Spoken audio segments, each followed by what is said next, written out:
Now, you need to get the sides. So why did you choose this? Oh, safe. Right, you get to choose service or service or side. You get to choose the side. This side. So you serve, you start 2 minutes for warm up, please.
Let's wait for the score. Yes. Do you have a coach? Do you have a coach? Here. Eugene will be a coach? Yeah. Okay. That's 1 more minute. We have to wait for the score is coming. Right. Okay.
Zero, Mr. Jank serves.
Go.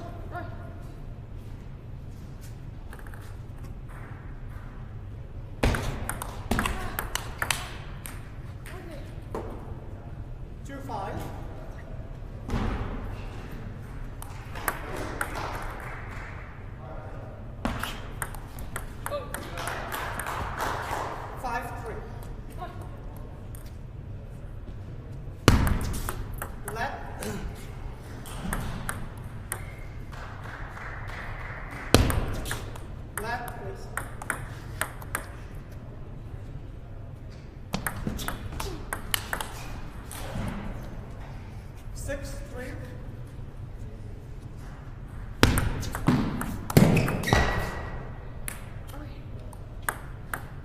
7-3-7.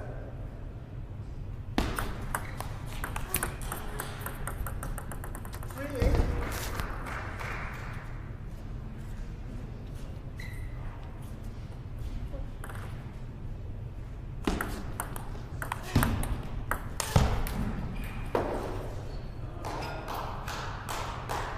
9-3.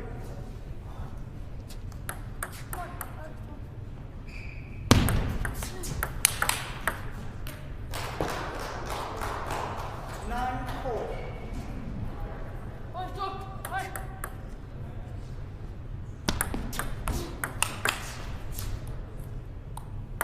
4-10.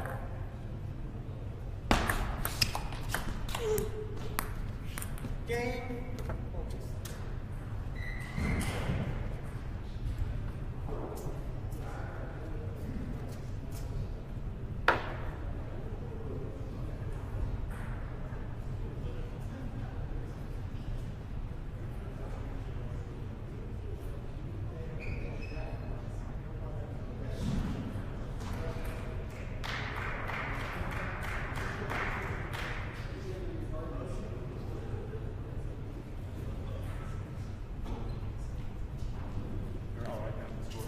Well, he told me to.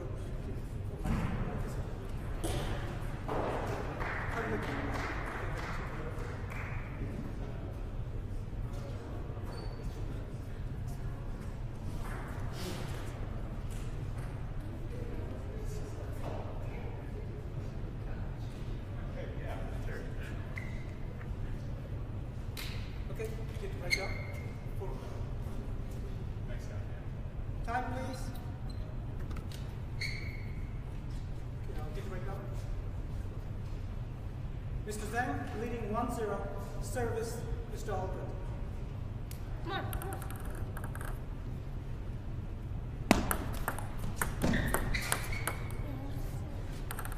0.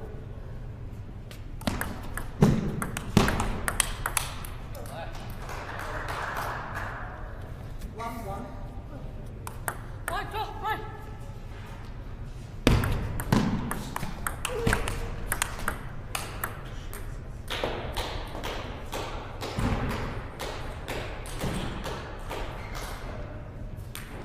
2-1.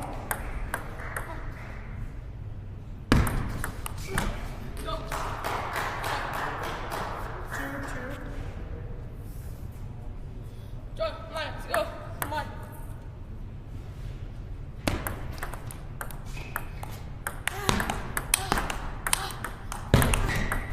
Yo. 3-2. 2, come on.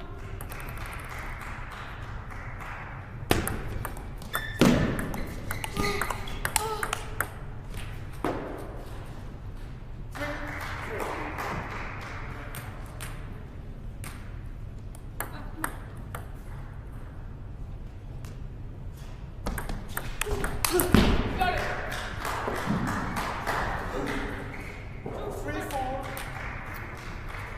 Ale, come on, yo.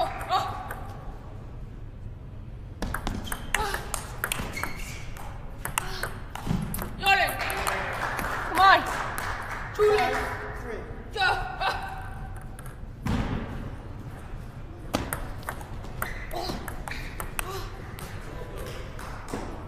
5-4.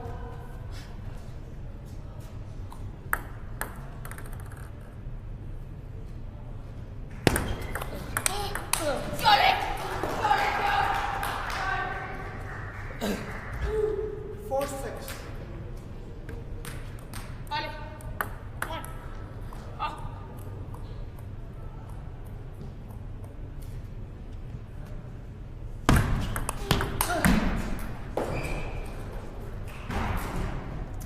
5-6.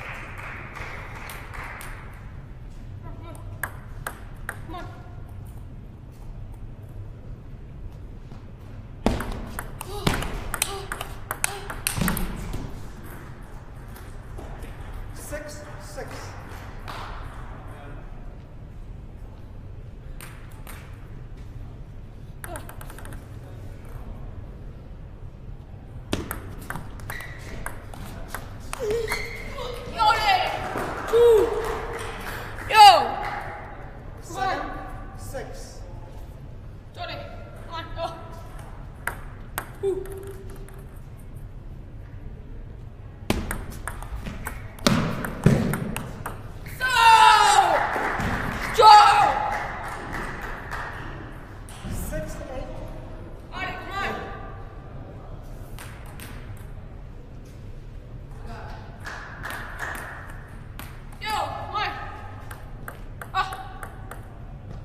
Mr. Zhang serves 0-0.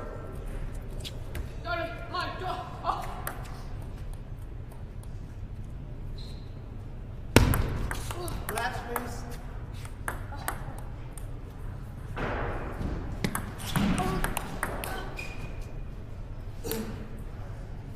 One, 0.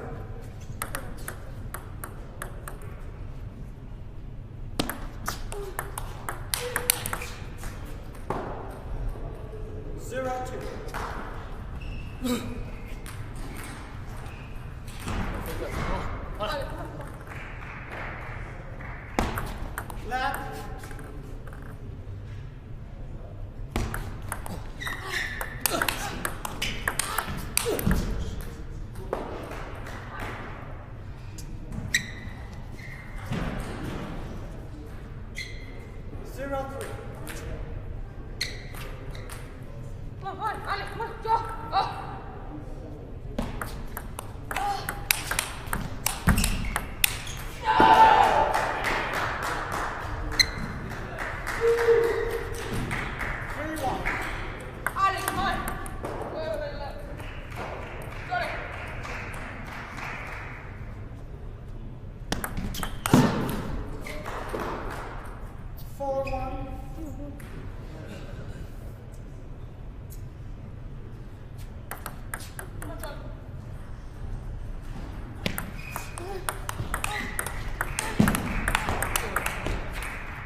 I'm leading 2-1.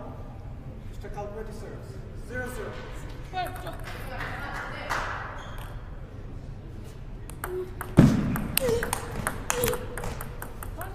0-1.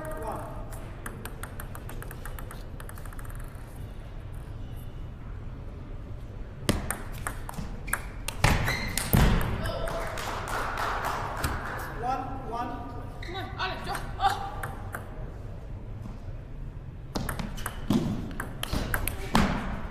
Keith. 2.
Best of 5.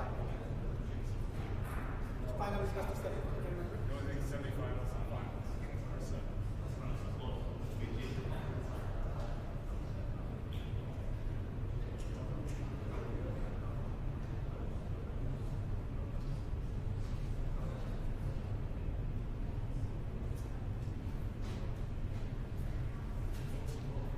Time, please.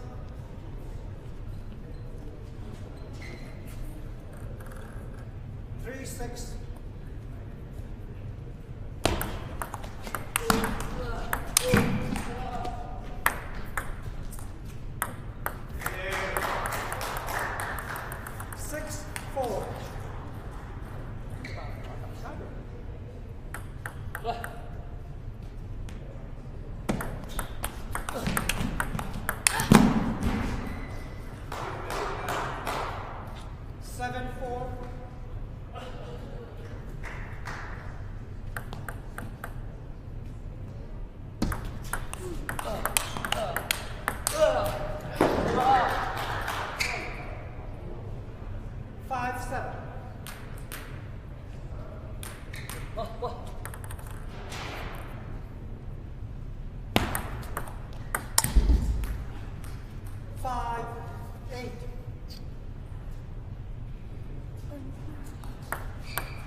7-10.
4-6.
Time.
But if it's a continuation of the play, it's allowed.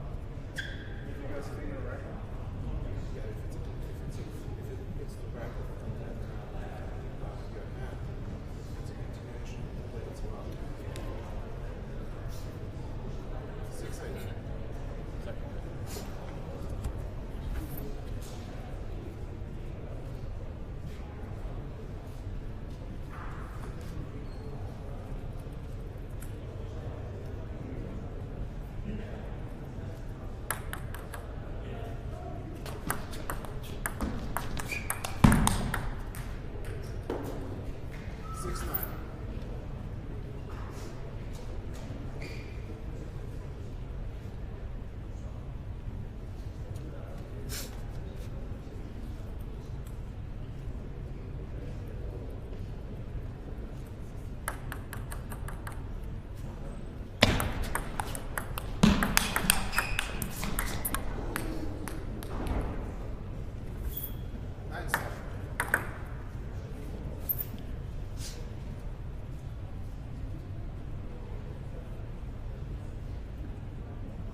Next match comes up on table number 1, Jisha Leon versus Eugene Wang.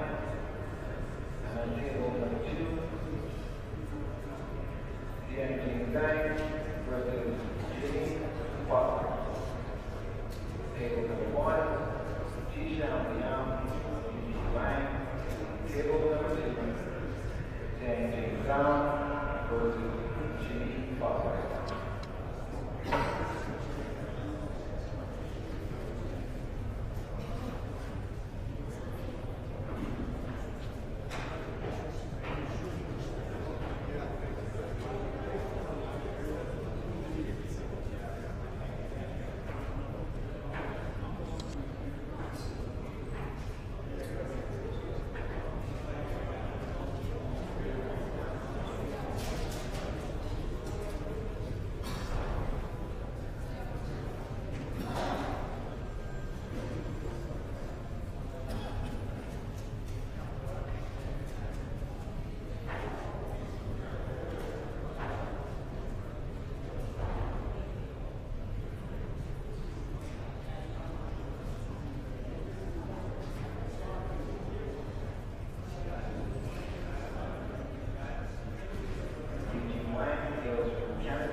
Which side?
Testing.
you for joining. My name is Steve Burka.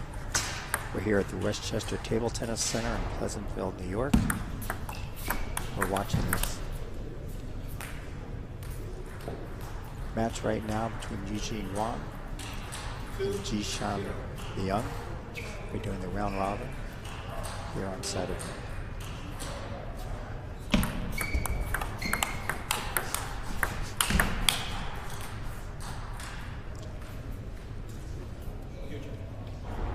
This game just started.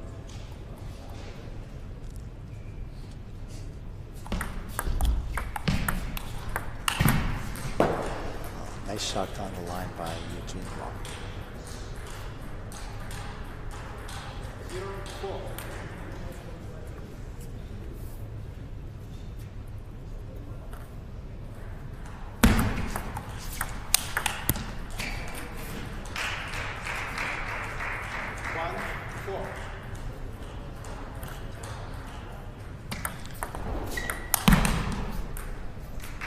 Great shot by Jishan, who is rated 26-46. Eugene is rated 27-99.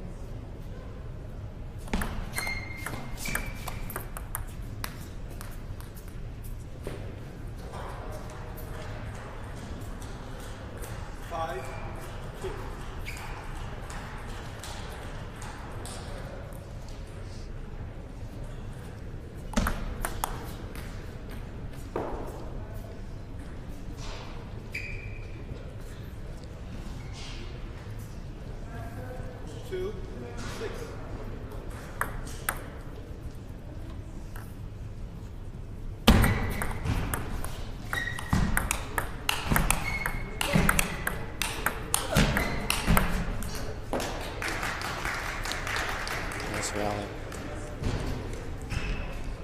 Eugene's nationality is Canadian. He plays in Germany. In fact, he came here for this tournament.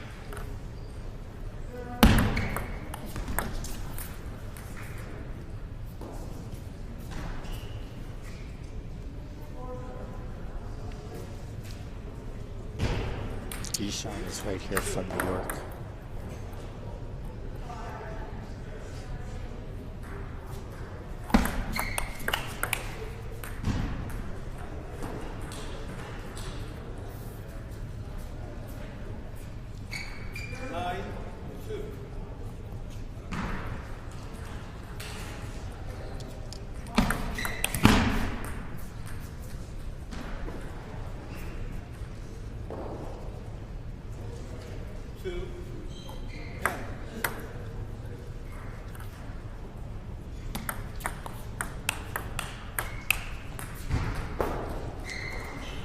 First game to Eugene Wang.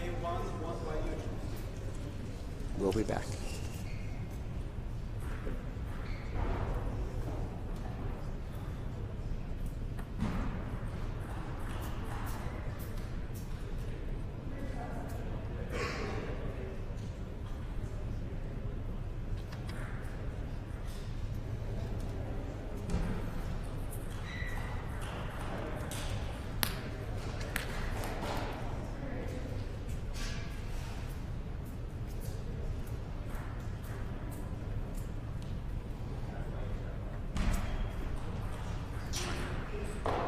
Yes.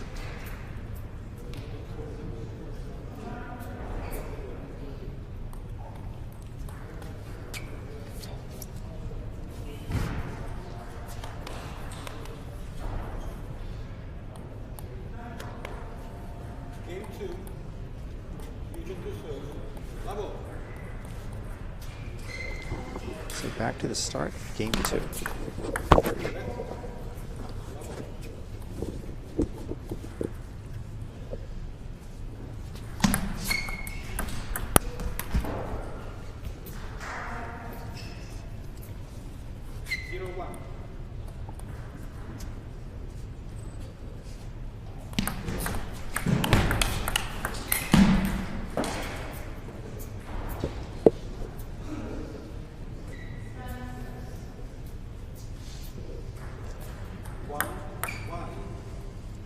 Shansen.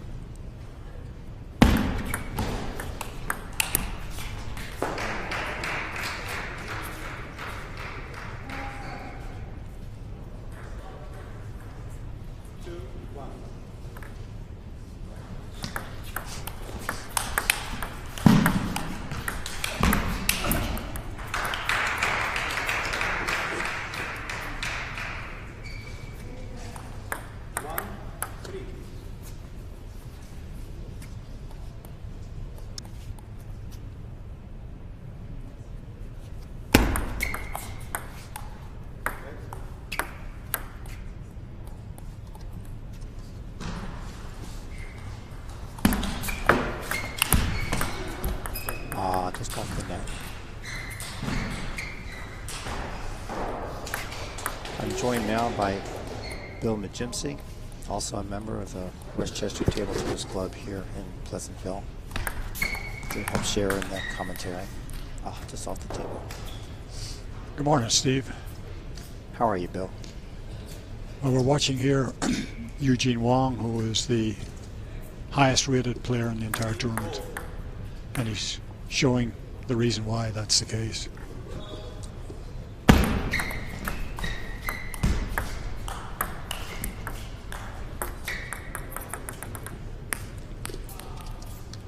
Eugene is in the yellow shirt.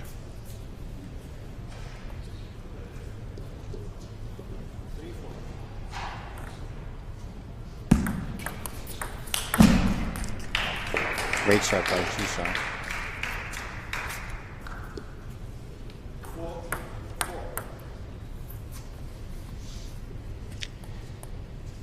Eugene is 29 years old. Jishan is 23. That's good rally.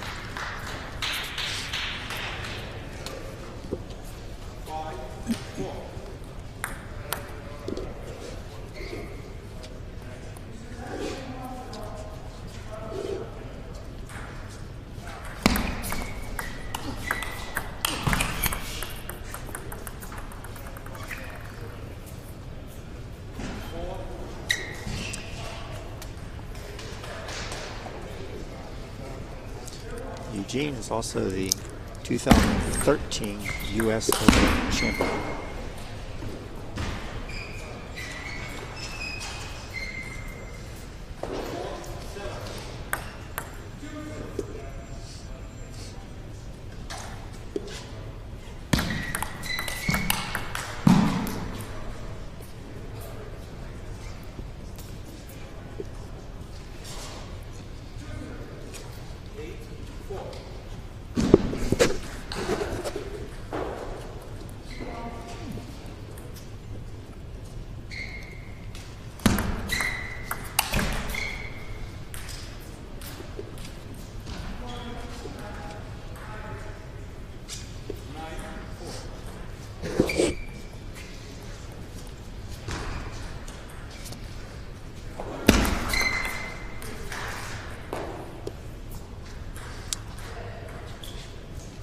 Jishan's looking frustrated, doesn't he, Bill? Yes, he's looking totally outclassed here. For those watching this telecast, ratings are a big factor in determining the potential outcome. Eugene is rated 2799, essentially a 2800 level player, making him the highest rated player in the event. Where Jishan is rated 2646, which puts him almost 150 points lower. That is a doable difference. You can make up 150 points if you're playing extremely well and the higher rated guy is having an off day. You might win, but that difference is dramatic, and Eugene would be expected to win this match just based on his rating. And he's headed towards that win so far. Yes. Eugene is a power hitter. He doesn't play fancy, he just smacks the ball and totally overpowers his opponent.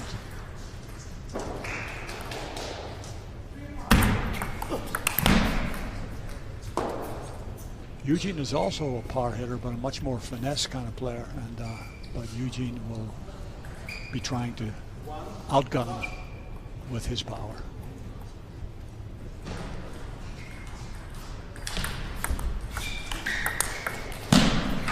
Nice shot down the line by Duchamp.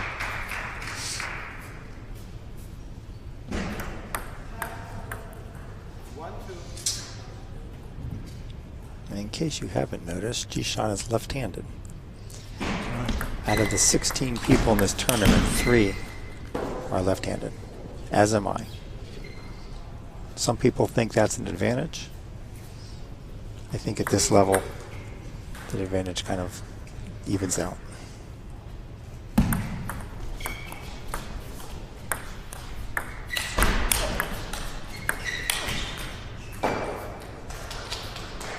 Eugene is the only player in the tournament from Canada. He lives in Ottawa, the capital city of Canada. 2, 3.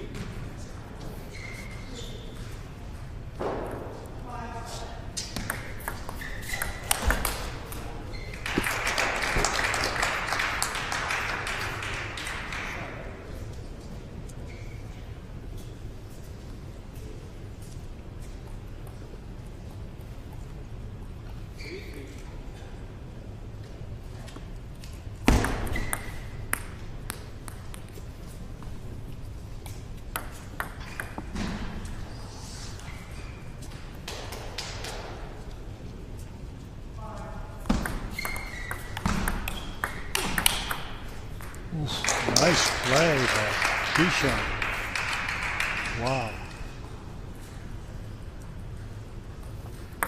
5, 3.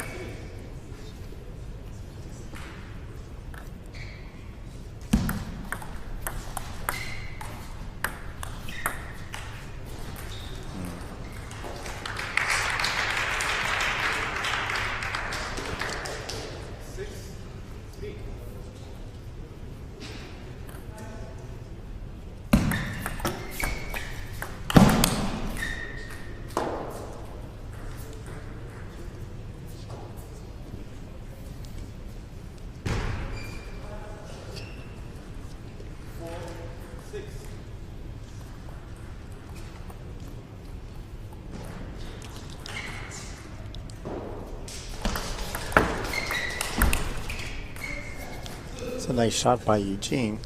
He's going to look to tie the game up on this next point. He was down 6-3. Yeah, I think he would prefer to wrap this up in 3 straight and not give Guichen a hope of being able to get back into it.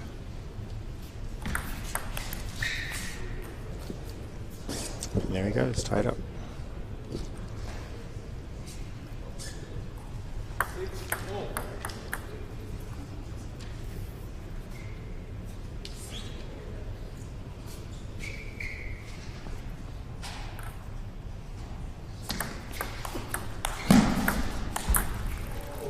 An unusual error by Eugene. It's a missed opportunity. That whole left side of the table was wide open. But there's a lot of spin in that ball. It wasn't an easy shot to play.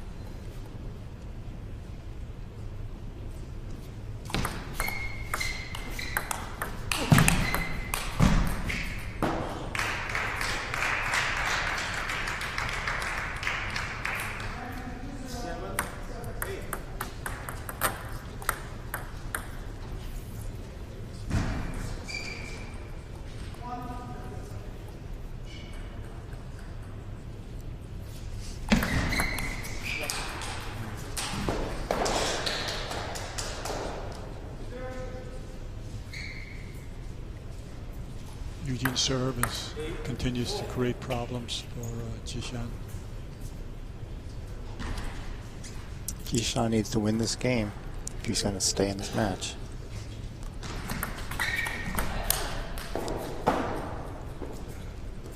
If you just joined us, you're watching a great game between Zhizhan Liang Eugene Wang, part of the table tennis grand final of the 2014 North American Tour, coming to you live from the Westchester Table Tennis Center in Pleasantville, New York. This is a 5-star tournament, Bill.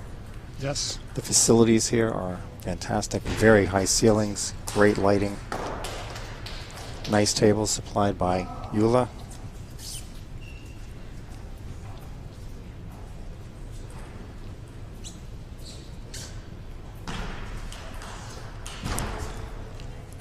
These are the 16 top best players in the United States right now, and a high percentage of them were born and trained in China and are immigrants to the United States. Both of the two contestants we're watching right now are in that mode. Now Eugene has game point coming up, match point coming up in this play.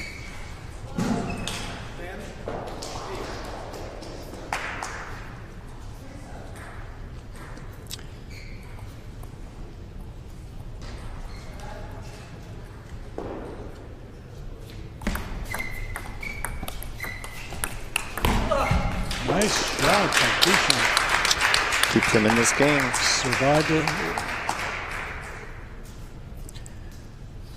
One more point will bring this to deuce. Another match point for Eugene. And his serve.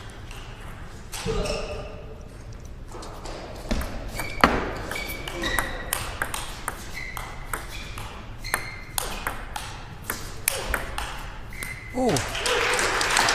There it is, deuce in the third game.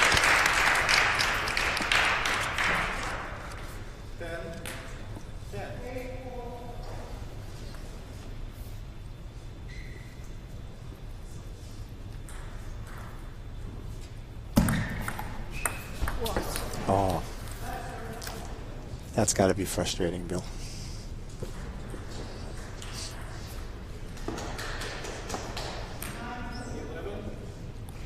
Match point for Eugene. Another match point. This is his third one. I know he won't want to let this one slip away. There it is. There it is. 3 straight.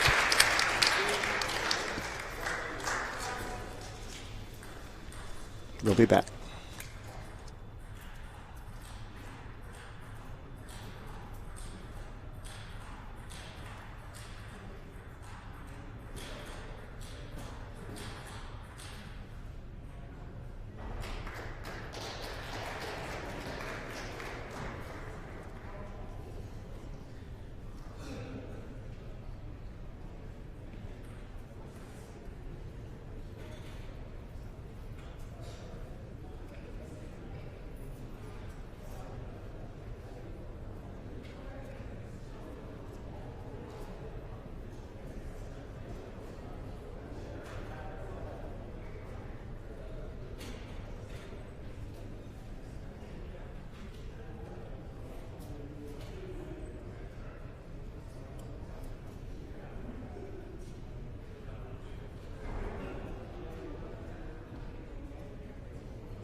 Table number 1, group 3 match. Gals out ready versus Dan 2. Table number 1, gal out ready, Dan 2. And table number 2,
missed that.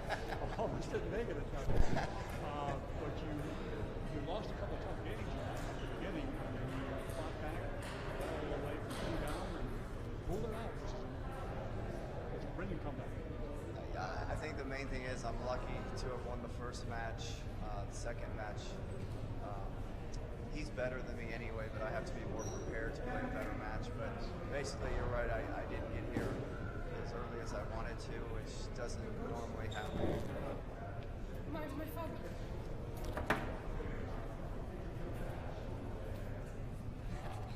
Train that.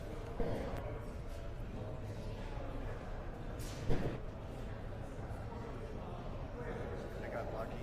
A lot of nets and edges in the last game, which helped me. But I'm very fortunate to still be in it. I think for an hour just prepared for my last match, but at least I can get warmed up, get used to the ball. It's very different. It's a Jula ball, and we've been playing in Taco. This ball is. You see a difference? Oh, that's a big difference. I don't prefer this ball. It's a very strange mouse. You need to get used to it. You need to practice with it. That's what I mean. So I'm lucky. I'm still You're in lucky it. to be still. I'm lucky. And the guy you just lost to, he's got to be able to see to. Well, the guy I just played is a fantastic player. He just won recently. Yes, and he used to train with like high-level Chinese national team members, and he's big time. When he first came here, he just wasn't in shape. He probably stopped for a while, but since he's been here and probably coaches a lot and has been feeling the ball a lot at his club in California, he just keeps getting better and better. Yes. And that guy can play. Yeah. I mean, he's got some big shots. Yes. He's a finisher, and he's a player, and he just keeps getting better. Who knows how good he is? Yeah. But we know he's 27, 30 right now, and probably rising. Yeah. Well, you've been playing a long time in table tennis, so you know how to come back from a loss and just blow it behind you and get on to the next game. That match I just lost there doesn't bother me. Yeah. I need to get warmed up and prepared. Even if I'm in great shape, I'd probably lose to him anyway. But if I'm not prepared, then that's going to happen. I'm going to get killed. So I'm happy I won the first match, and I'm happy I have an opportunity in my last match. If I win, I'm through. And so really, I'm grateful for that. That match doesn't affect me at all right there. I need to warm up a little bit and feel the ball. Yeah. When did you come in from California? Well, I came from Houston. I live in Houston. That's right. Yeah, Sorry, I forgot. You're not in Houston. I was actually here. I did a Spin New York appearance last night, and that had nothing to do with me coming in today. It's just that I just got here late. Totally my fault. I don't really have an excuse. I kind of mistimed how far it was from where I was staying to here. Got up late. You made it on time. Was very tired this morning. A little close. Yeah, but I'm here, and thankfully I'm still in. Game, so that's good. Well, good luck the rest of the way. Thank you. Thank you.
We are watching the round robin match between Gal Algetti and Dan Liu.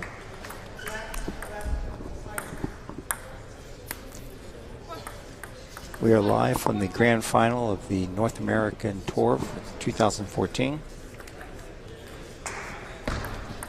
here in beautiful Pleasantville, New York.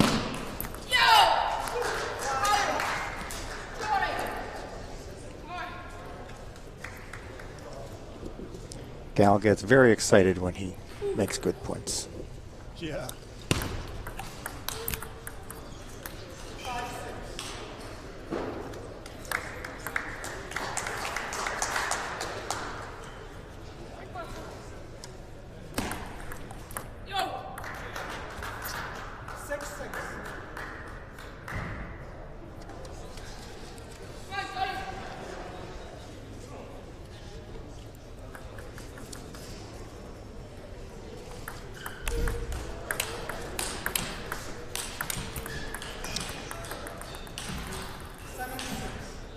The USATT ratings between these two gentlemen are very close. Gal is at 25.03. Dan Liu is at 25.53. This should be a very good match, Bill. It should be a very close game. It'll be, I think it'll be decided on styles.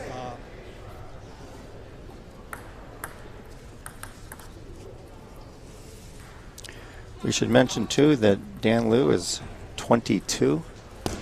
And Gal is just 13. Gal is very, he blocks and hits is the main part of his game. And he does great against some players. He does better against some players than others with his style.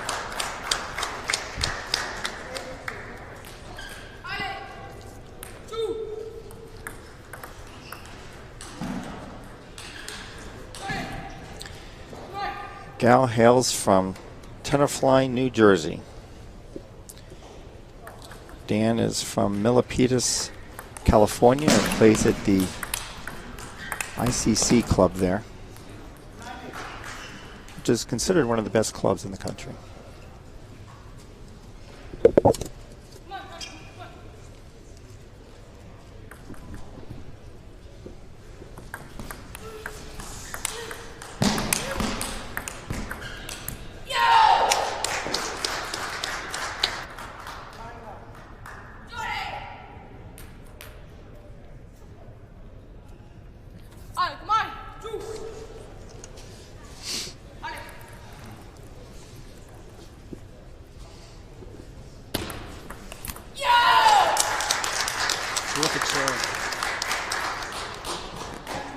Game point for Gal.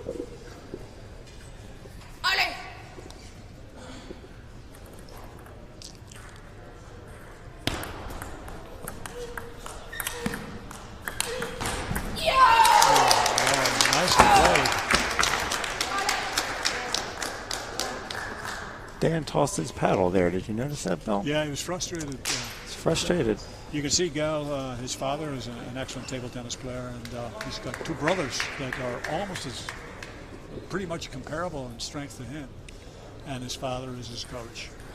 And both his brothers are older than him. Yes. And they play and train at this club, yes, at the Westchester Table Tennis Center. Yep. In fact, their coach is Kai Zhen, who is also in this tournament, is actually the #1 seed. Yes. He'll be playing later this afternoon in the round robin.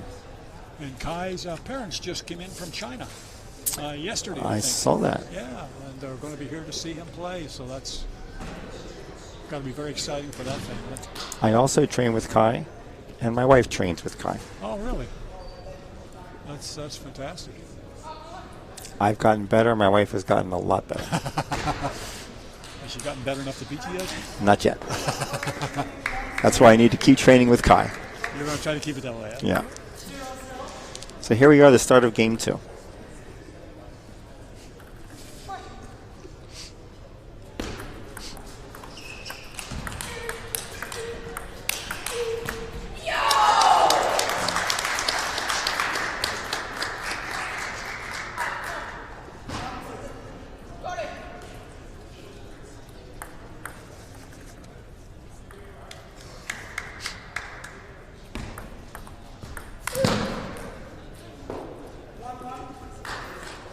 represents the fresh group of American kids that are improving very rapidly in this country, and they're starting to be able to challenge some of these Chinese immigrants.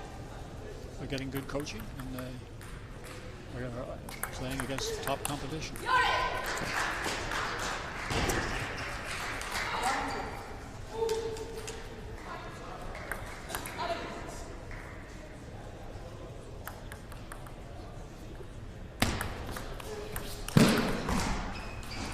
Nice return there by Dan.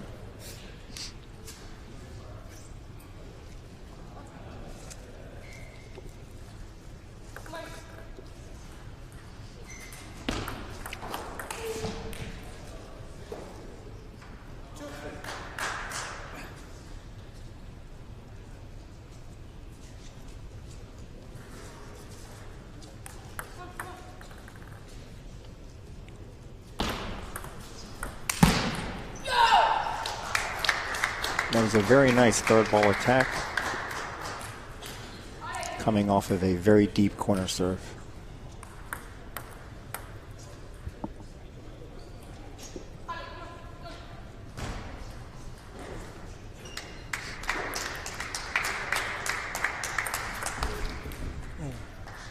Yeah, Gal tried a very quick return to a heavy spin service. It's a difficult shot to do that fast, and if it works, it's to get a surprise effect with it. But he didn't quite catch it right.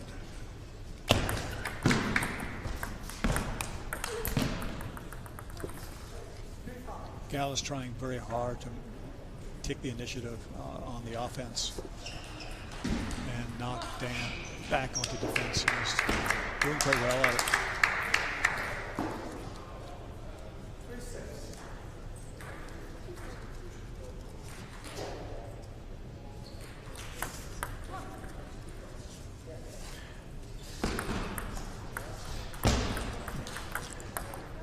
Notice too that Dan is using the pen hold grip. He's the only one of this group of 16 using pen hold. All others use the shake hand grip. There was a time not too long ago when the Chinese were almost entirely associated with the pen hold grip, but they have gravitated across to the shake hand grip almost completely now. Ah, great shot.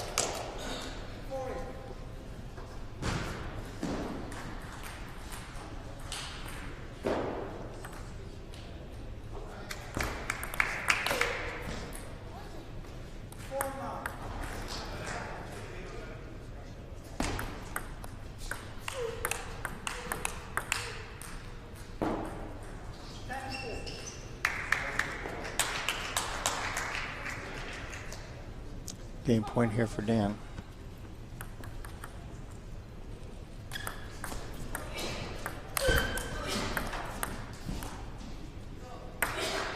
Almost. Very nice shot by Gal, trying to stay alive here.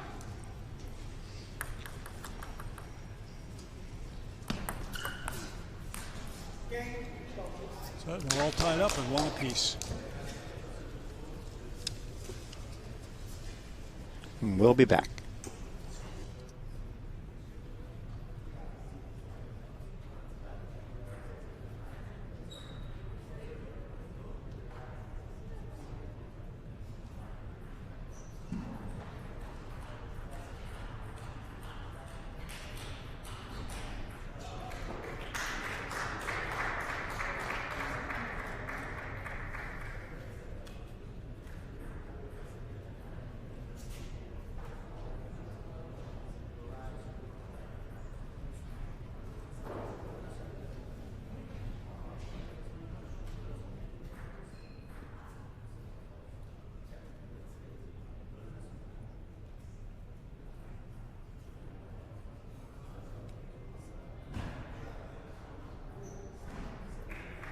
Time, please.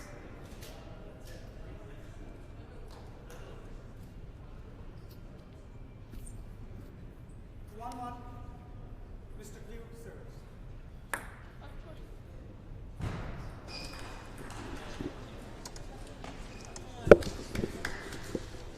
Here we are at the start of game 3. It's one apiece.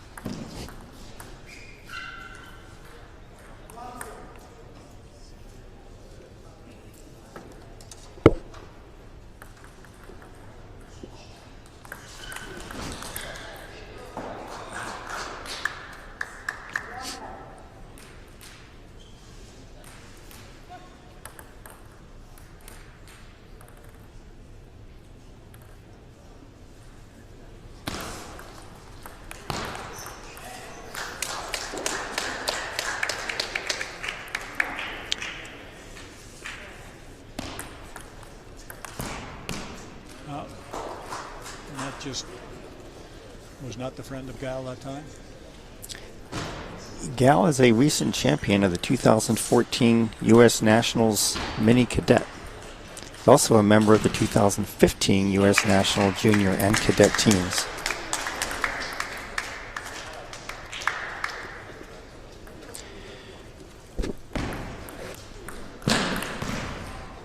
Dan was a finalist in the 2014 U.S. Open under 2600. And he's the third place last year, the North American Tour, which was the first year of the tour.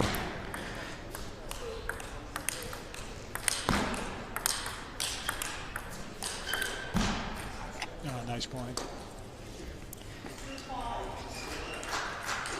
The winner of last year's tour is also at this tournament. We'll be seeing him later. Shanjing Zhen.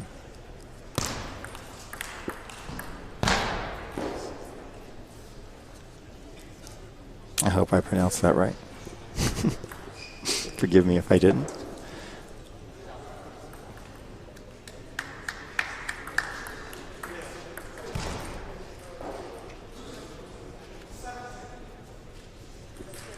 Dan jumping off to a convincing lead in this game. Yes, he is.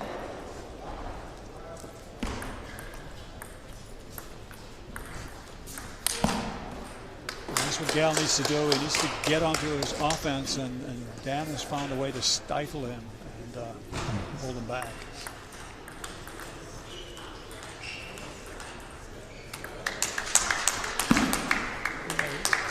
Gal did a different serve than as usual. That worked. Got the ball set up and was able to score.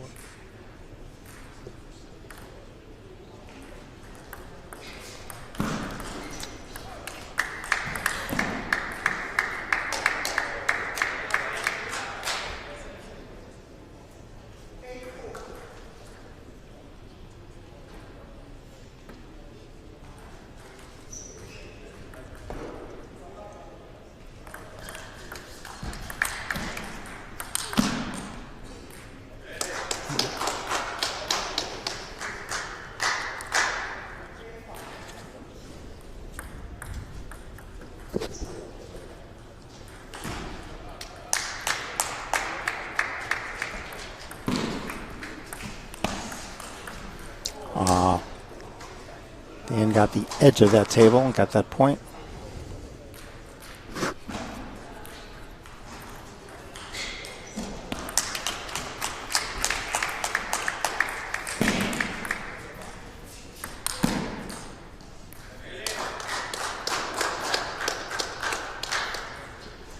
Nice hit to the corner there by Gal.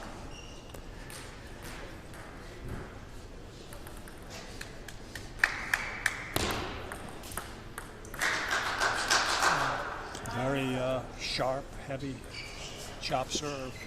Caught Dan off guard. 2 points in a row for the 13-year-old. Let's see if he can come back here.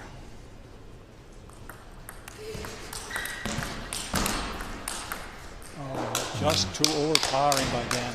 Excellent blocking by Gal, but Dan just kept coming.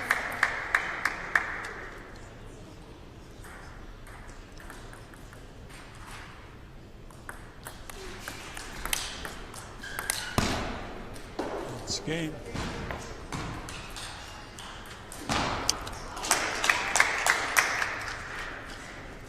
I think during that match we saw an interesting mix of serves. Short, yes. short, deep, corners. A wide variety of services used.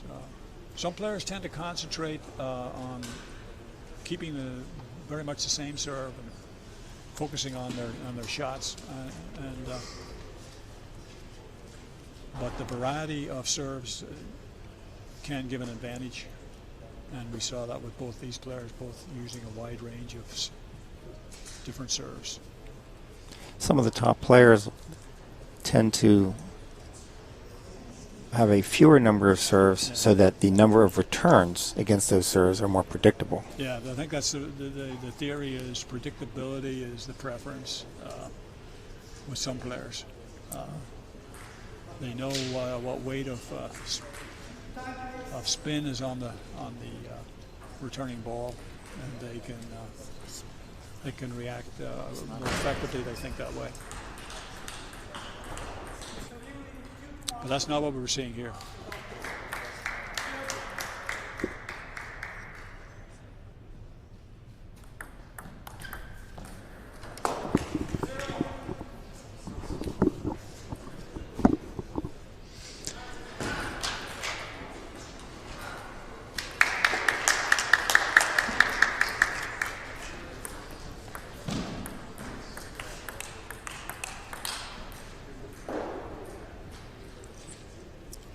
Dan's taking an early lead here, Bill. I'm sure he'd like to finish this match at this game.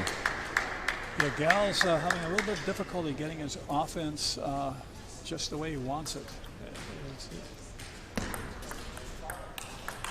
It's close. Yeah, Dan is seemingly overpowering. Seemingly starting to overpower Gal. Let's see how he reacts to it.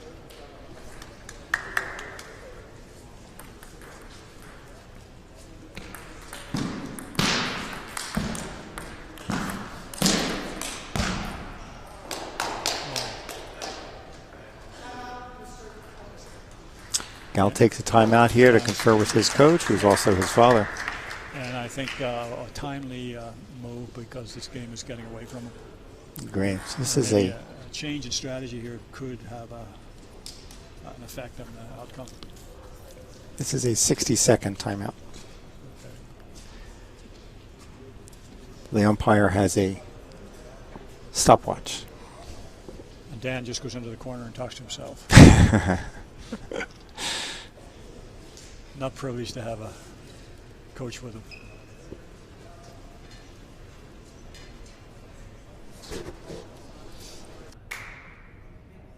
Time, please.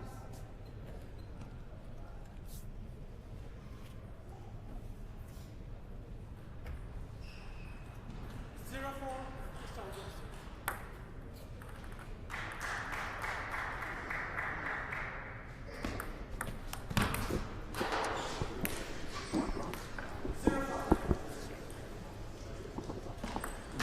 Quite a hill here for Gal to climb himself out of. There's one point back. Yep.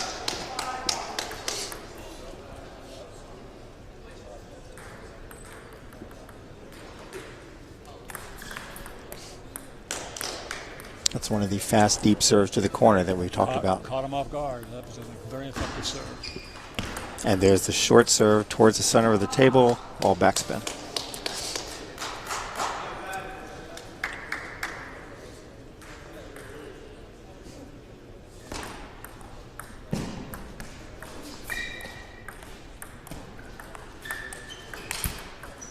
Gal's trying to get on to attack, but Dan is making it very hard for him.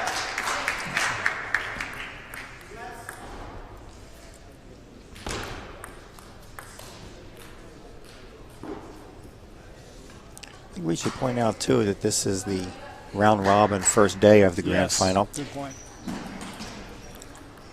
And in each group, the top two advance.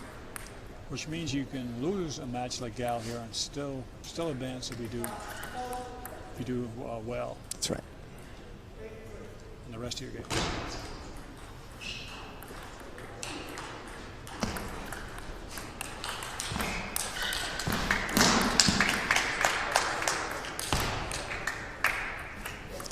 Wow. Nice play. Beautiful drop shot. Just impossible for Dan to return that after a very good rally.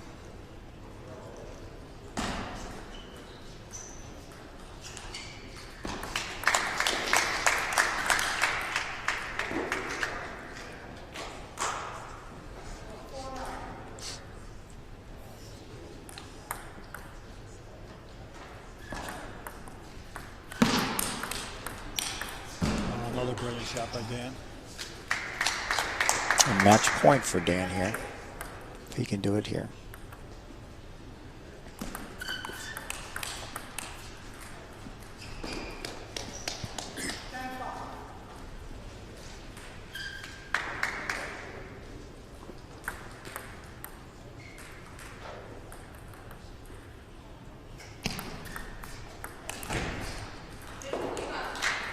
there it is.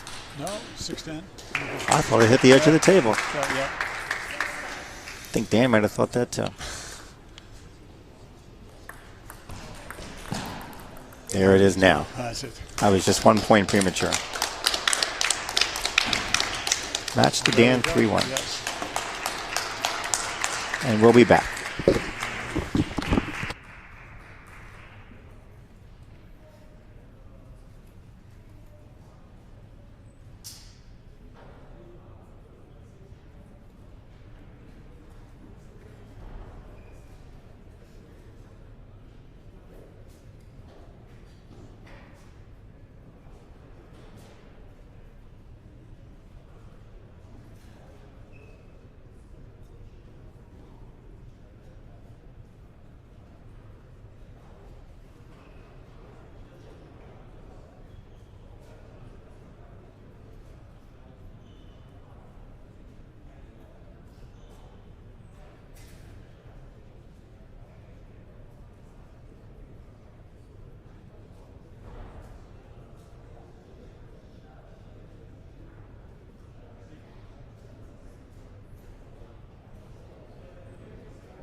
We are back live. I'm Steve Burka, I'm Bill McJimsey. and we are at the Table Tennis Grand Final of the 2014 North American Tour here in beautiful Pleasantville, New York. Between the snowstorms? It is. We are watching Dan Liu against Shanjing Zhen. The North American Tour's first year was last year, and Shanjing was the champion. And so far today, he has looked like a champion. He had his first game against Jim Butler, who is a very famous player from Houston that we interviewed earlier. And Zhang beat him convincingly in three straight. Jimmy is the current U.S. champion, having won that 4 times, and also was in the Olympics 2 times, representing the United States.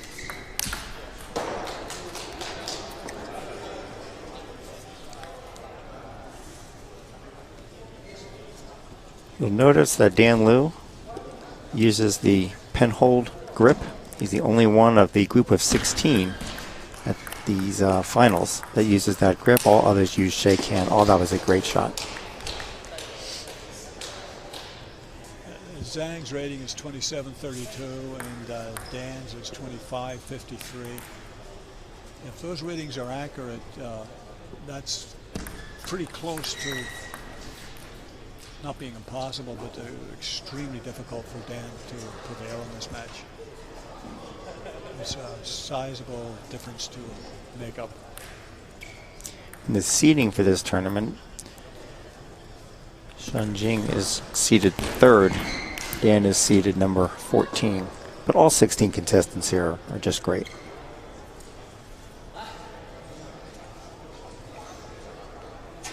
But style is a factor, since sometimes we do get upsets with lower level seeded players prevailing.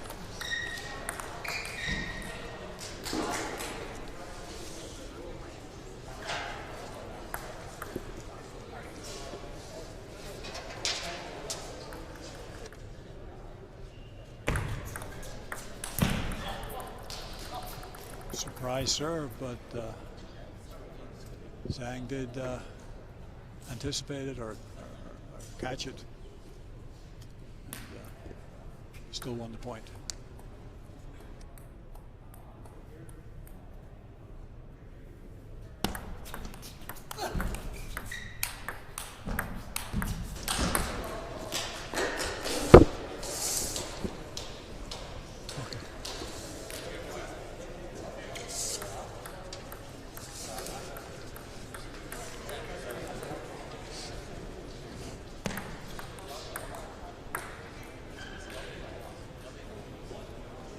Reverse pendulum serve, but it was a net.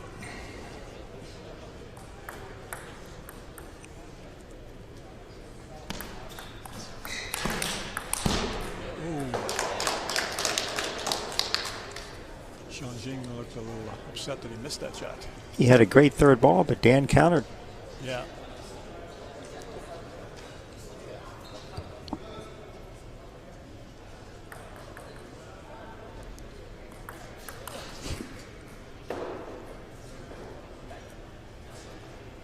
Shanjing clearly looks frustrated, even though he does still have the lead.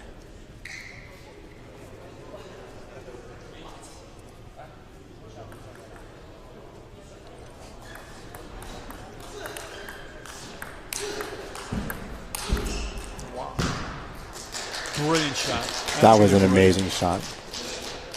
See that ball skip off the table like that, as low as it was? It went round the net, and it didn't go over the net, which is legal. When you're far enough out there, you can do that. Yep. And it was a brilliant play.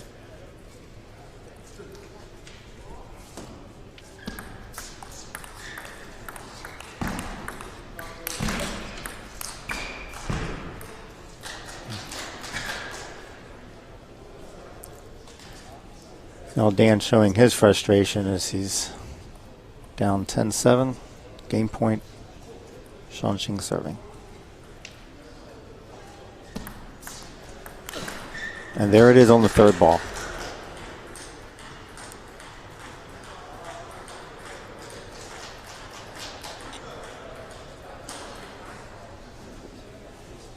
So they have a 1 minute break between games, and we'll be right back.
Here we go.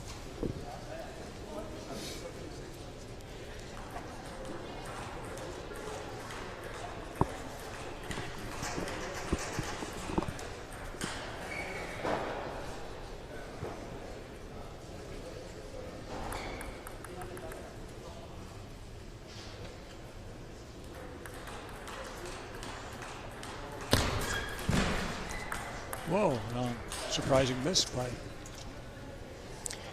I think that serve by Dan surprised him.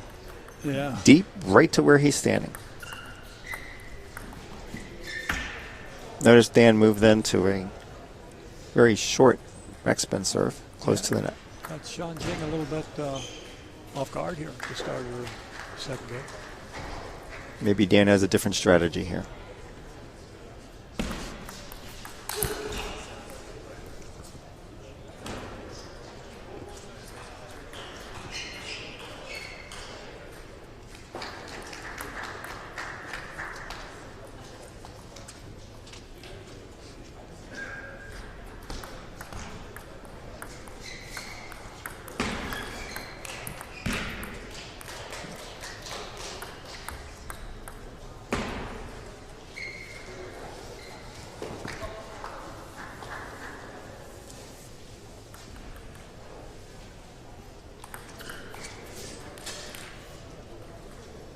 Built up a nice little lead here.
Sean Jing is creeping his way back up from being considerably behind.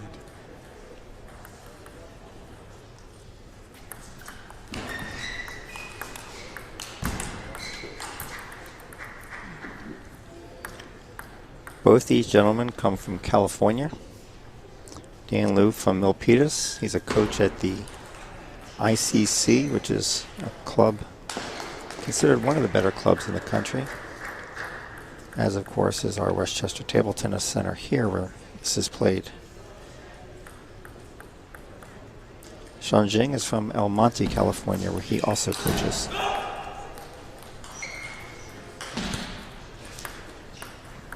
Sean Jing is missing his smash shots quite a bit in this game. I'm not sure if Dan has adjusted his stroke or throw him off. Not sure what's going on here.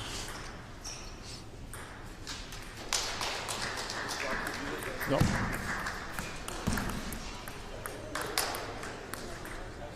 There's a ball.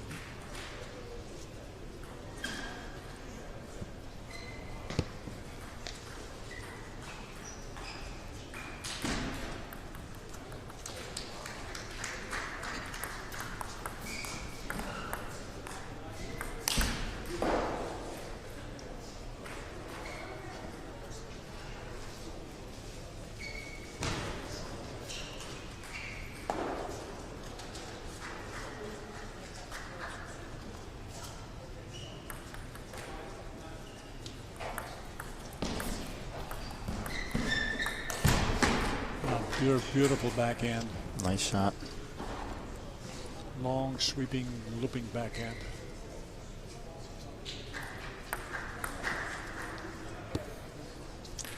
The facilities at this tournament are wonderful too. This is one of the few 5-star tournaments rated by the USA Table Tennis Association.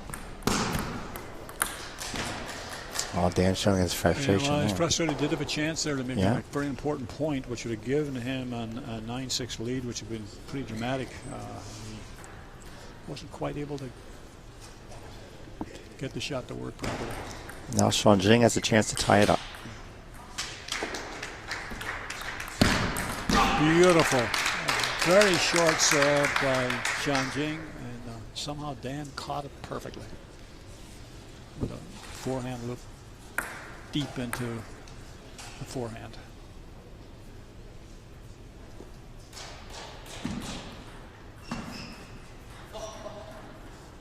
We have very high ceilings here, excellent lighting, glare-free tables, brand new tables provided by Eula. I heard Dan has got 3 game points. Big opportunity here. To tie this match up.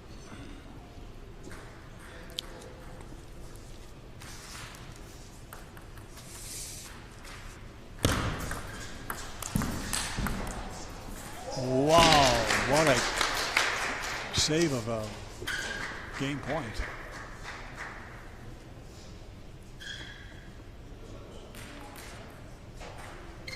But Dan has still got 2 more.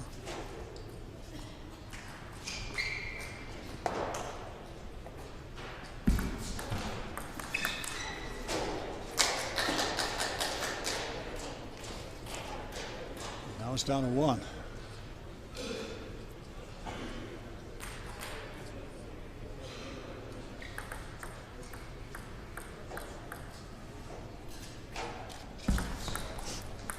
Oh, Strange bounce. Strange bounce. I'd like to show you that again. Unfortunately, we don't have the benefit of instant replay here. you almost hate to lose a game on a shot like that just barely goes Yeah. over the net, and at the same time, a good competitor doesn't really want to win his game on that. Yeah. But that happens. That's how the ball bounces, as they say. The tournament, the way it's being played here is these are round-robin matches being played today, and they will lead to 2 in each group advancing into single elimination, which will be held tomorrow. So essentially, you can lose a game. You can lose a match here today in the round-robin, and if your record is strong enough, you can still prevail as one of the 2 better players in that group with a better record in that group. There's prizes for all 16, depending on where they place. The winner of this tournament Yeah, that's right, Steve. gets $3,500. Yeah. Walks away with a nice check. Second place is half of that. Compared to tennis and other sports, that's not so impressive, but with table tennis, that's pretty good money.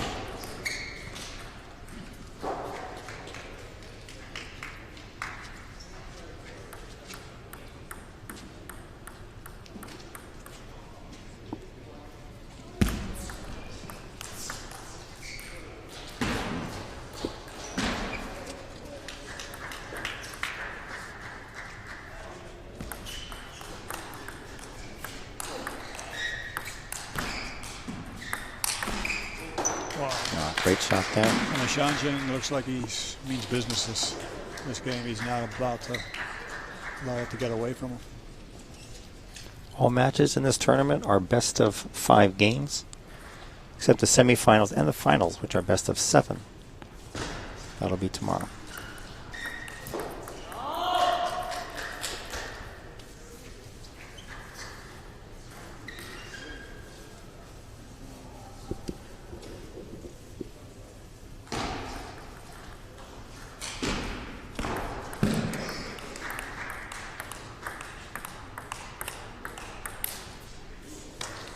Good play by Dan.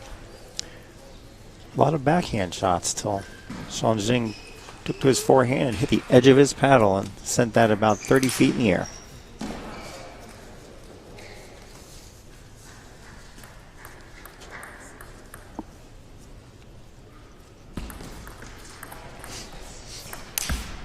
Oh, brilliant. A lot of power in that shot. Yeah, Dan was only able to struggle and return it and left it just too high.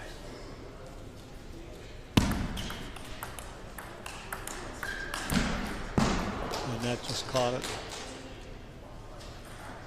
Spoiled a good return by Dan.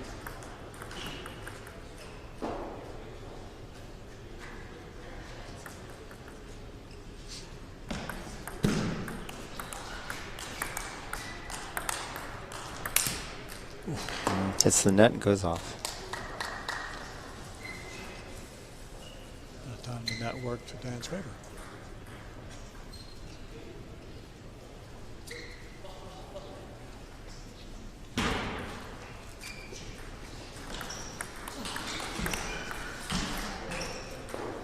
Edge ball.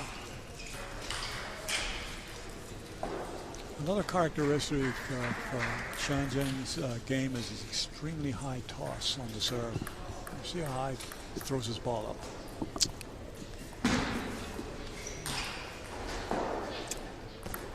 Far out of camera view. Yeah.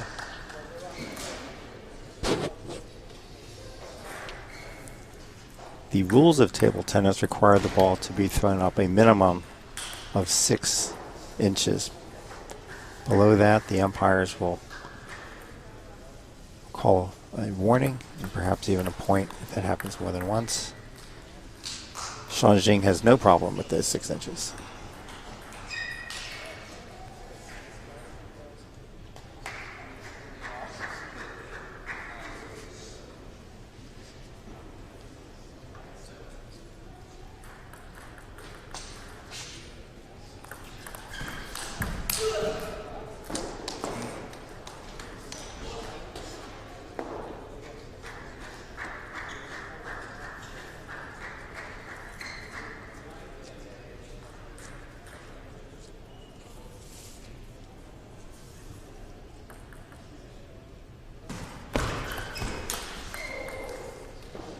Lucky point.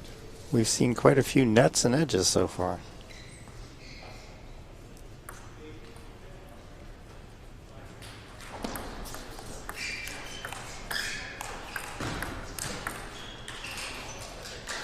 Nice shot by the 19-year-old Shanjing. Dan is 22. There are quite a few teenagers in this, in this tournament.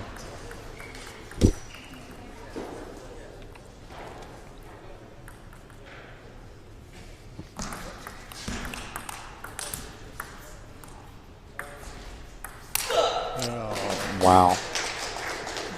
Yeah, that was a statement made by Shanjing. What a way to end the game, too. Game point. Yeah, won that 11-4, so that's a impressive win.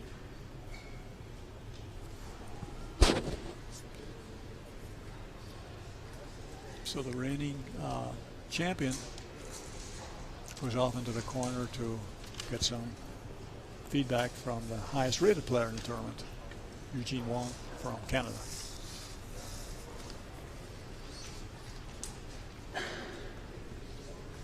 I'm not sure what the 2-1 lead he needs much advice right now. I don't think with also the difference in rating that he Yeah, as you needs much predicted. advice.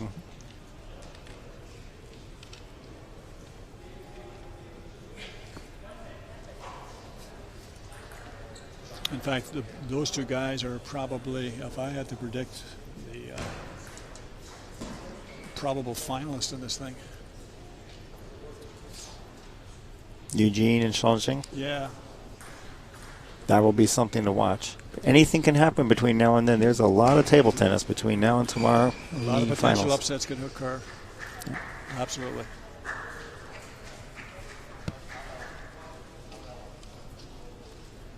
Here we are, the start of game 4.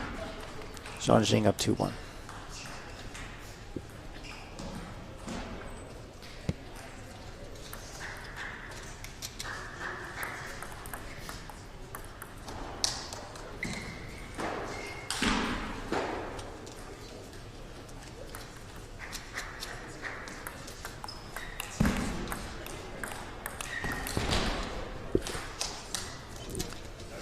Caught the edge of his paddle there. Shanxing does not like that, you could tell.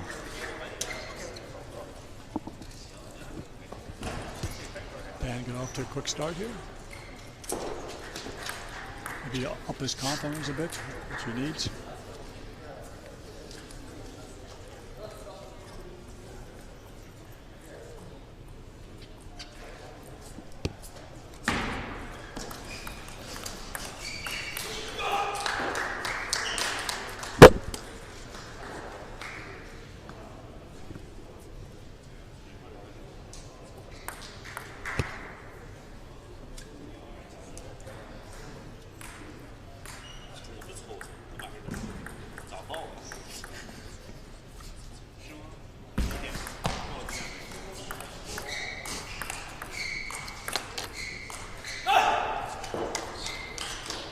They did a good job blocking those shots. That's an impressive start he's got here. If he could win this game, it would be an interesting situation. It would set up a fine game 5, wouldn't it? Yeah, it would indeed.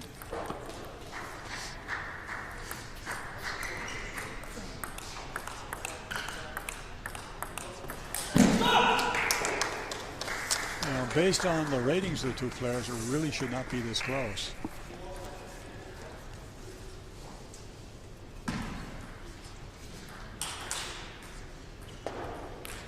So Dan's doing a great job. Testing Shanxing.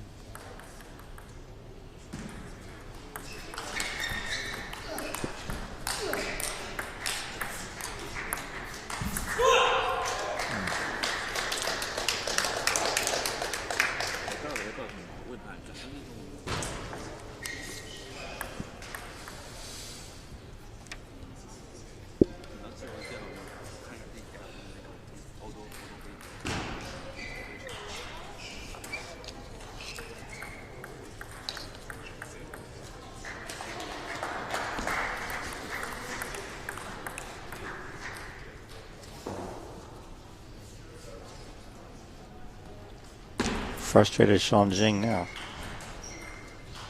That's an absolutely incredible turn of events to be leading by 7 points to 0 against a player of this caliber. Very surprising. Well, there's his first point. Yeah, and you can be sure that Shanxing's not going to give this game away. He's going to try to rally to come back here. You'll see him try to turn it on right now. He's got to get the next 2 points here. And that will be on his changed balls, by the way. It looks like that plastic ball broke. Yeah. When that happens, the players hit it a tiny bit, time, just to make sure they're happy with the ball. And here we are back to play. Shanxing has got to break his serve this time to get back in this game.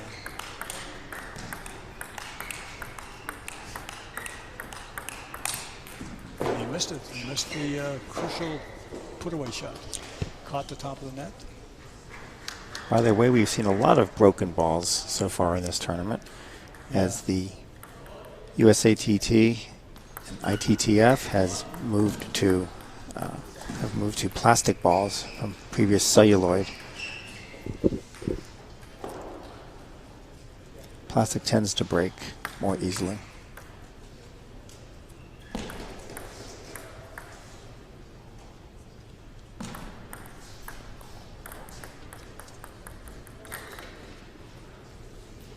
Dan, with a commanding lead, it will be extremely hard to see him not win this game. But Shanxing looks like he hasn't closed out the possibility of a comeback.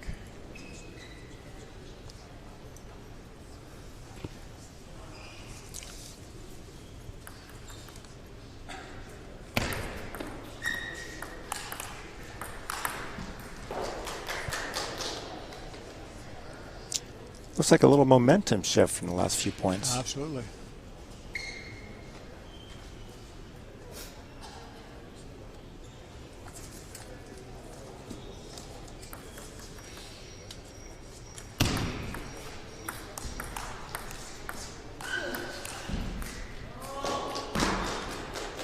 Now moves to Shanxing's serve, which gives him a little bit of advantage. So if he could win these 2 points on his serve, this game would be up for grabs again. Dan showing some of his frustration, pacing back and forth. See what happens here.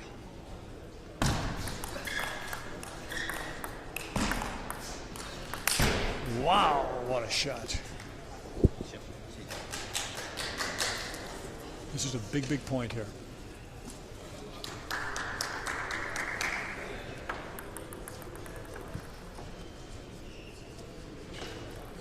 Players obviously know it, so they want to reflect upon it.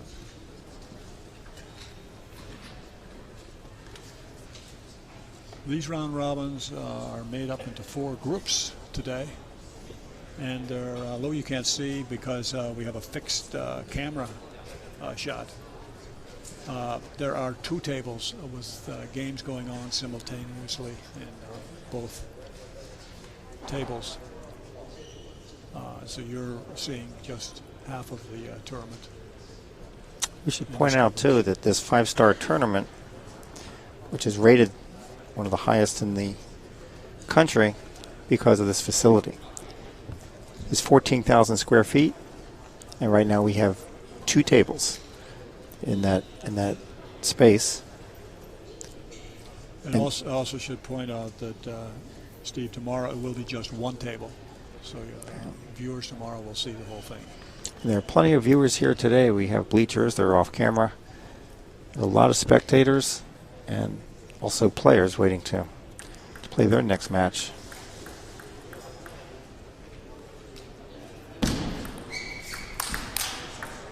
Oh, just hit the edge there.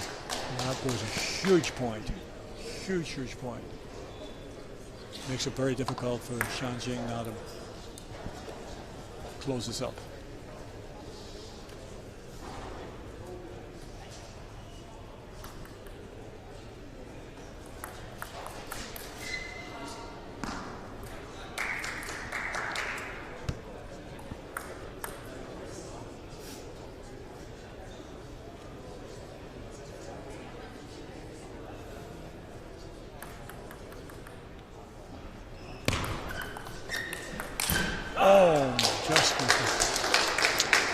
There's a game, so we're tied and we're going to that 5th game. That'll be a very interesting game. Significant game 5. If Dan can burst out to a lead like he did last game, He certainly had the right strategy starting out that game. This could be a huge upset.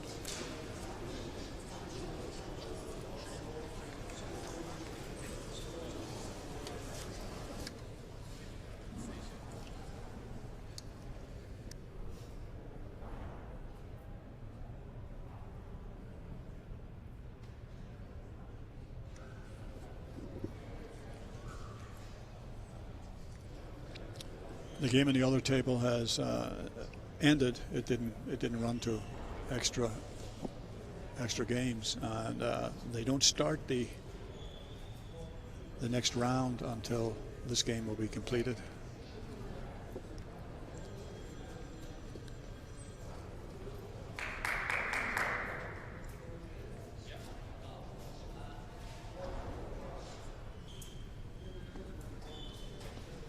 Okay, well, this is a surprise that we're going into the 5th game in this match. Shan Zheng rated 27.32 is tied with Dan Liu, 25.53 rating.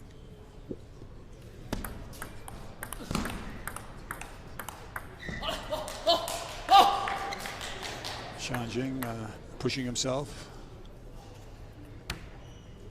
to up the level of intensity.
Oh, what superpower.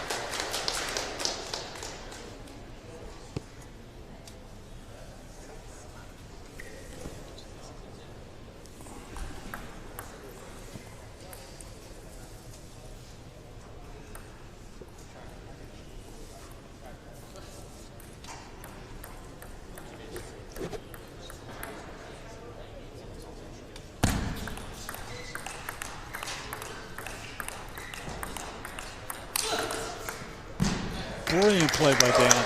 Right off the serve, he returned a very high pressure, high spin serve with great velocity down the backhand. Started the long rally moving and matched Shan Zheng's power point for point, shot for shot.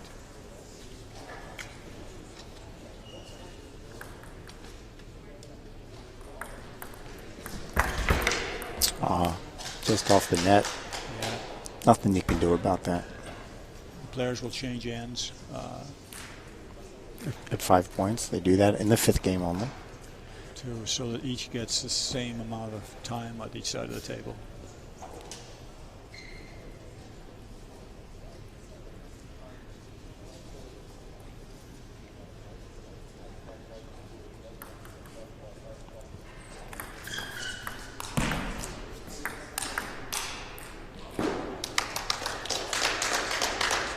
Steve's Dan's hanging in there.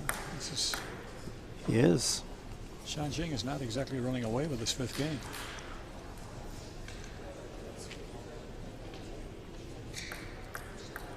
We'll see if Dan can get closer here.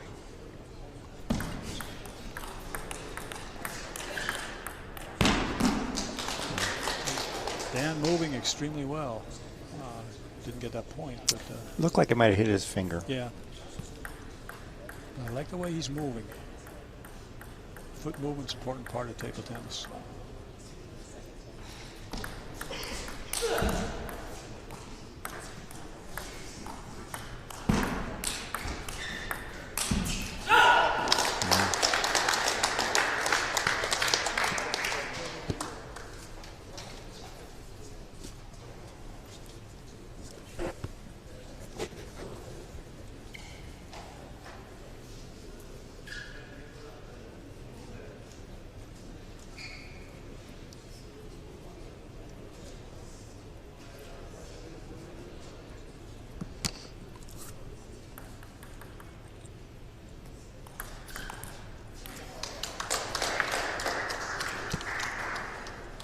See if Dan can tie it up at this next point.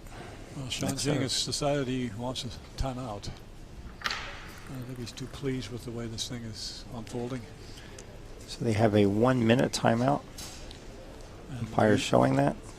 Eugene Wong is walking over to give him some points of advice. As always, Dan just reflecting on his own thoughts.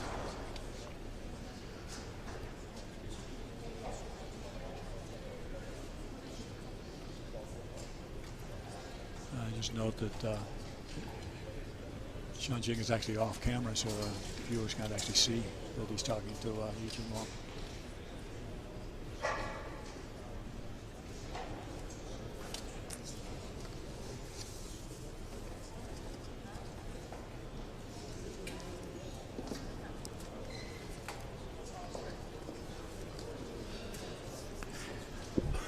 Now's a good time to discuss some interesting facts about table tennis. Did you know, Bill, that it was invented in England in the 1890s? That I did know. But it only became an Olympic sport in 1988? Was it 88? Wow. It was. Yeah. All right, here we go.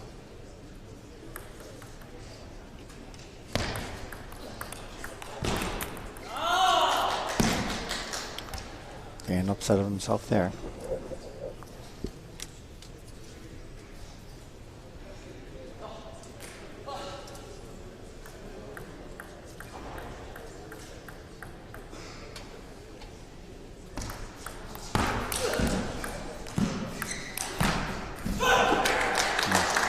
Huge hit made by Sean Jing. Brilliant hit, but Dan blocked it and got it back and won the point. This is coming down to a big finish. Dan looking again here to tie this up.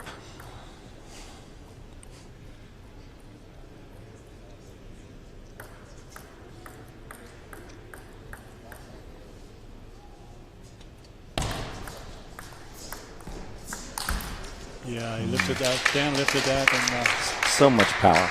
Sean Jing was not going to let that one get away from him. He lined up well and gave it his full power. Almost impossible to return that once they hit that shot at that kind of velocity.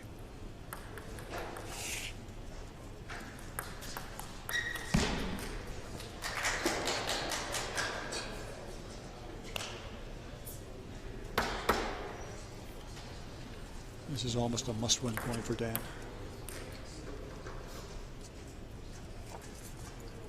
Have any chance to win this game.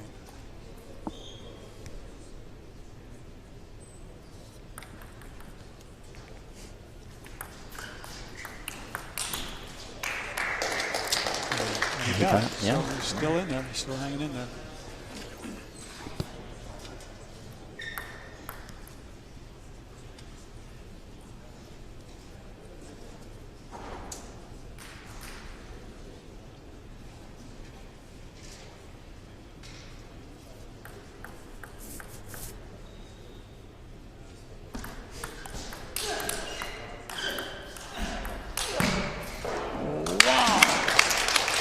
That was just a terrific point.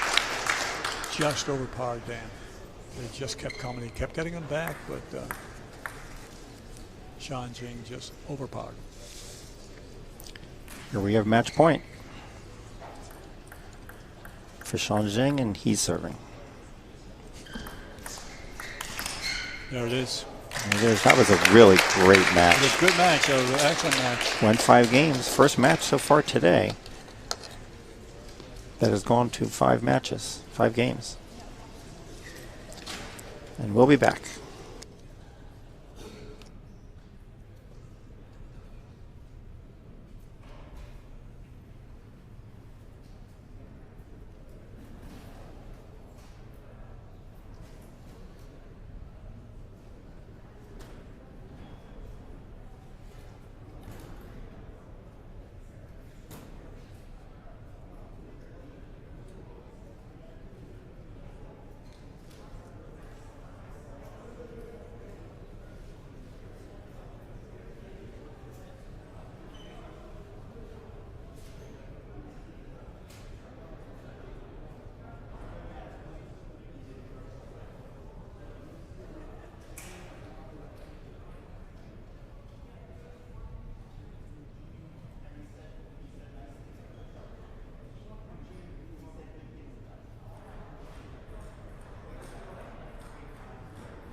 Buck versus Gal Alwetti.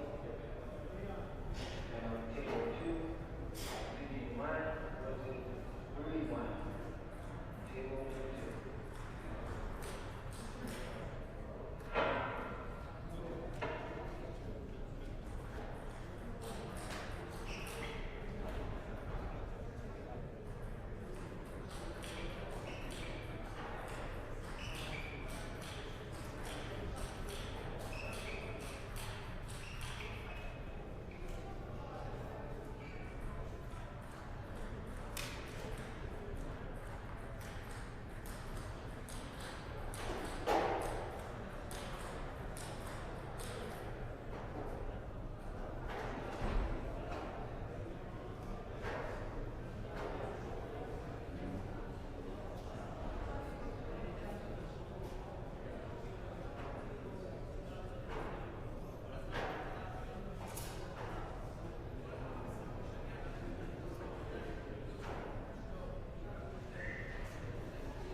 Jackson.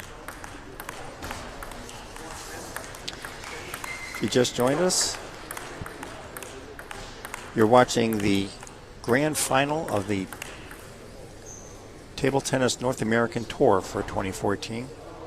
We are here in beautiful Pleasantville, New York, the Westchester Table Tennis Club. It's round robin Saturday. 4 groups of 4 each. There's 16 players here. Right now, just warming up on your camera is Gal Algetti from New Jersey, but he trains here at this club in Pleasantville. And Jimmy Butler, who is a 4-time U.S. champion and current U.S. champion. Currently lives in Houston. That's Houston, Texas.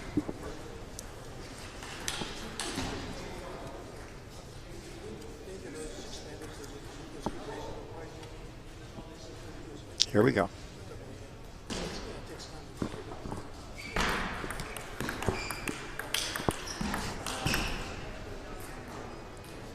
Jim Butler is renowned for that crisp, hard, very effective backhand hit that he just did one right now in the first point.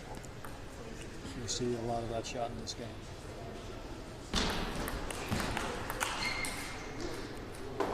It's a patented backhand style that he uses that a lot of power and not a clear indication as to where it's going.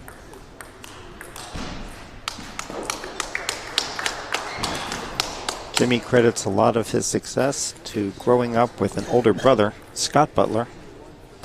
He's also one of the best in the country for many years.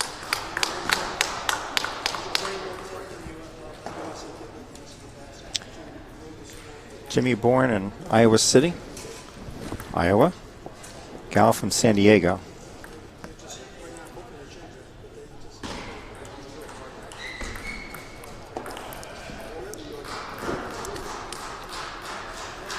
There's a bit of an age difference between these two, wouldn't you say?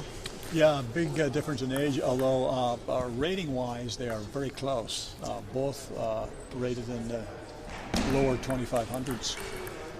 And so based on the ratings, which are a pretty accurate estimation of player strength, they usually are, with players at this level, it's usually a composite of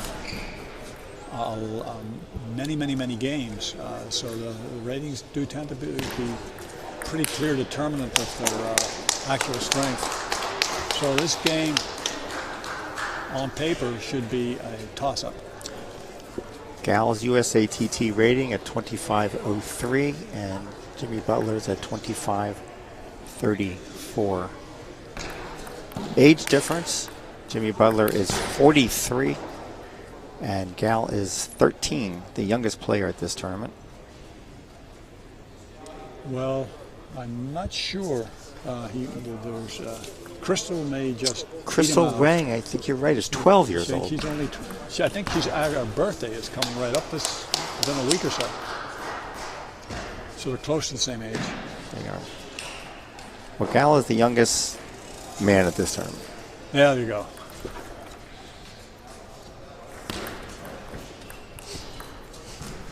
Nice loop there.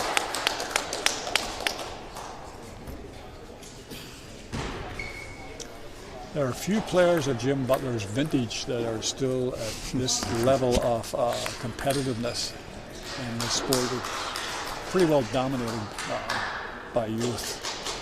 I sometimes think of myself as old, but now I'm just vintage. I like that. I remember watching Jimmy play when he was 9 years old. What he loses in reflexive speed, he tries to make up for in experience. Certainly a height difference here too. Sure, Jimmy's got to be at least 6'2". That translates into reach, and reach could make some difference.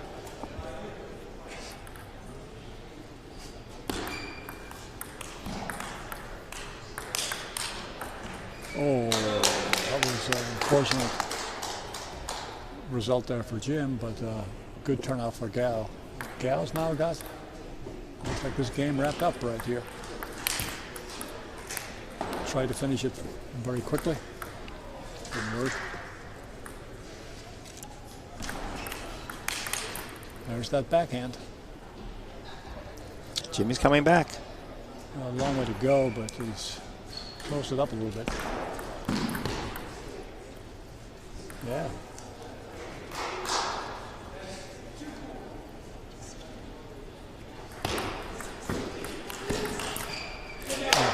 There it is, game 1 to Gal.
Okay, here we go.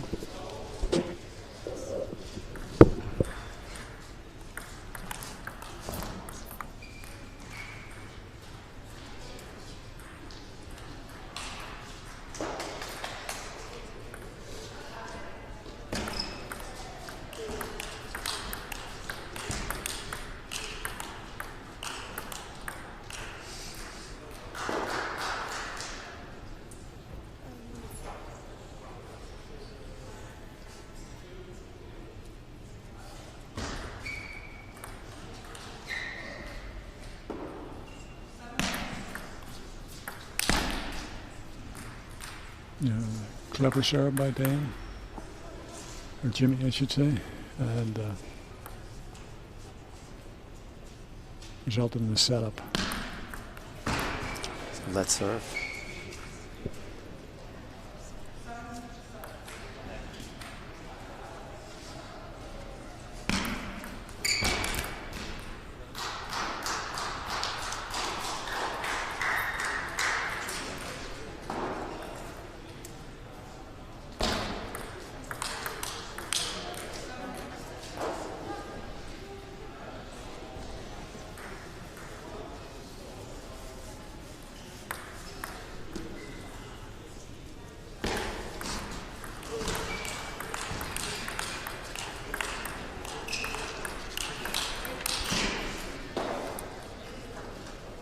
Very impressive point by Jim Butler. If you just joined us, we are at the Table Tennis Grand Final of the North American Tour for 2014, held at the Westchester Table Tennis Center here in beautiful Pleasantville, New York. People have come from all over the United States. We have a person that's come in from Germany.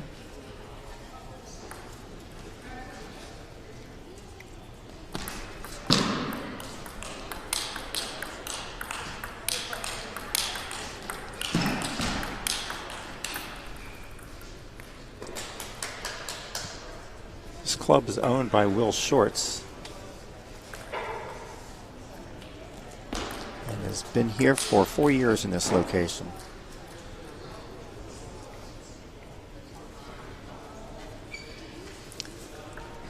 They have about 170 members, and a lot of people train here, including Gal, Who you're watching right now.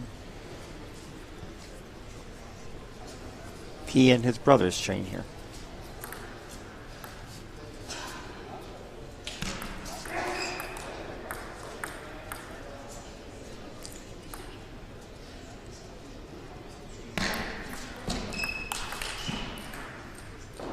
You're watching in Gal the youth of America that's starting to rise in table tennis capacity, and Jim Butler is a former youth of American champion.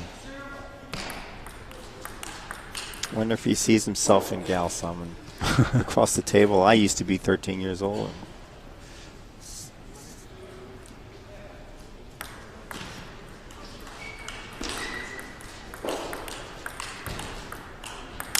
Oh, there's that backhand.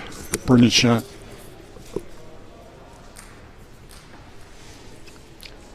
Game to Jim, and that one was not close. It was very decisive win for Jim, so it's unclear how this game is going to progress.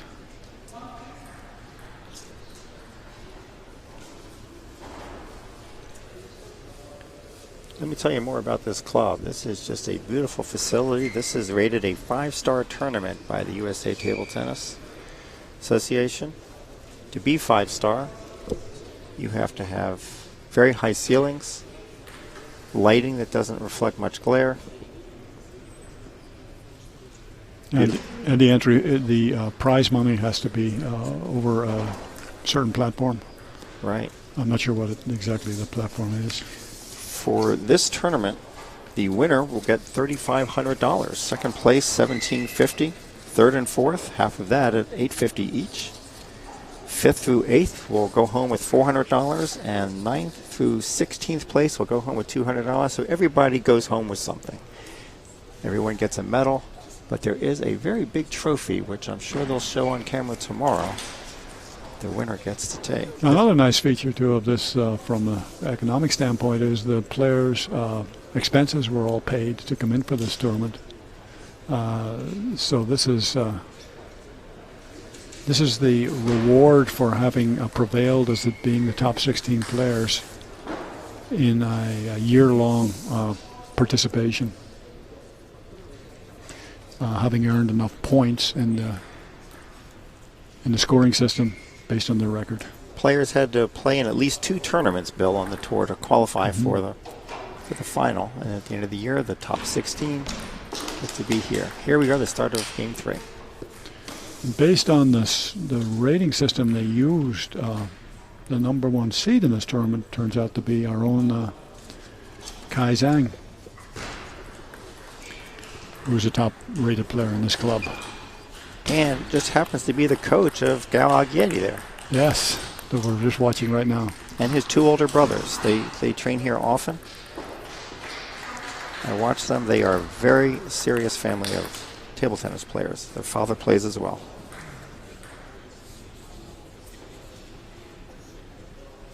Of course, I should point out that I also train with Kai, as does my wife. Beautiful blocks there.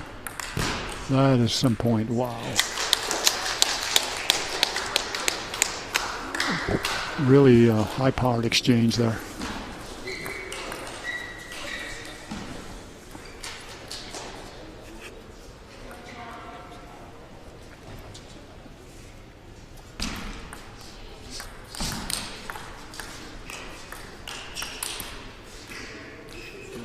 Hit the net and just hit off the the net, table. just upset Gal's shot there.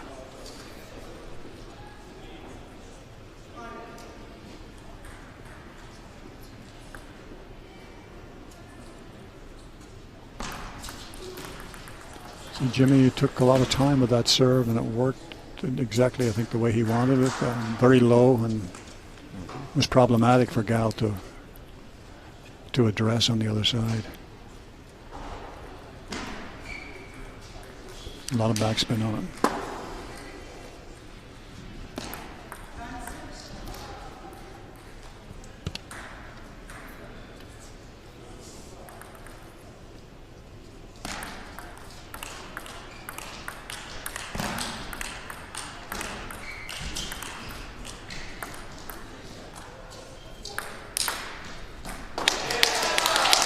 That was a terrific rally. Yeah, you notice that Gal stays is trying to force the situation where he is staying right up close to the table and driving Jim back from the table. It's happened that time. He thinks, I guess he feels his prospects are better if he can force that situation. Certainly worked on that point, but you definitely see the two different strategies. Yeah.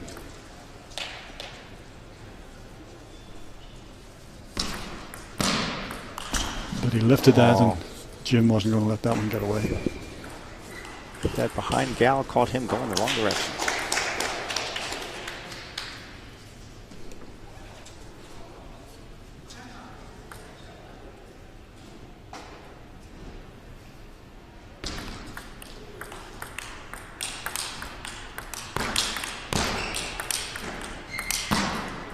Oh, excellent exchange, excellent exchange. Gal really favoring that backhand.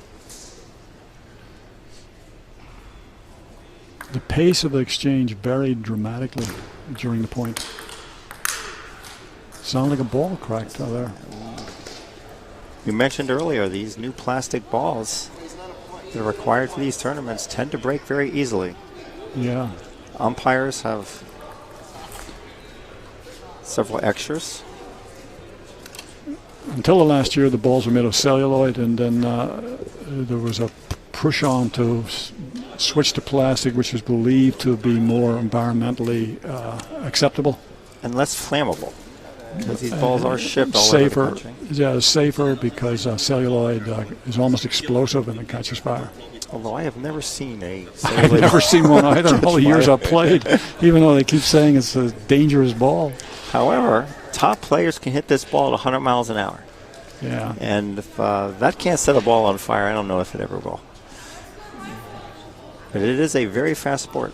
In the interview, Steve, Jim Butler stressed to me when he was talking that he's finding a big difference between this ball and prior ones. This is Jula ball they're using. It's all Jula equipment, and he expressed an unfamiliarity with the bounce, and he said he could tell distinctly a difference in the performance of this ball versus the Jula equipment.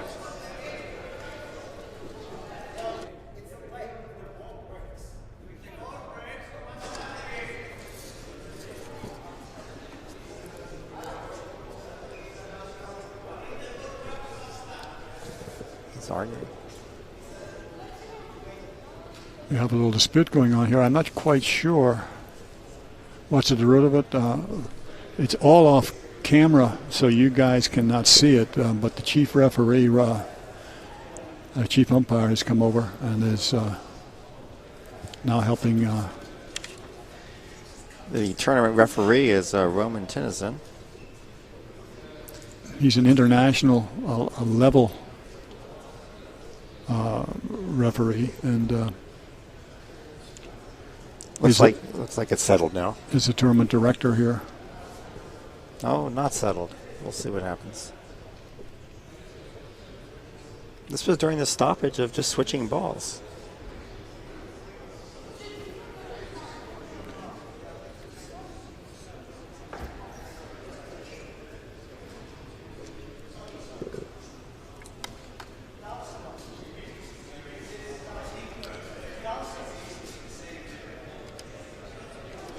Do you have any idea, Steve, what is going on here? I'll see if I can go find out some more information. See if you can, Steve's going to go and walk over there and see if he can get a little bit more feedback as to what this is all about. Jim Butler, very experienced, one of the most experienced player in this whole event. Clearly has seen everything, and so it must be an important point of contention.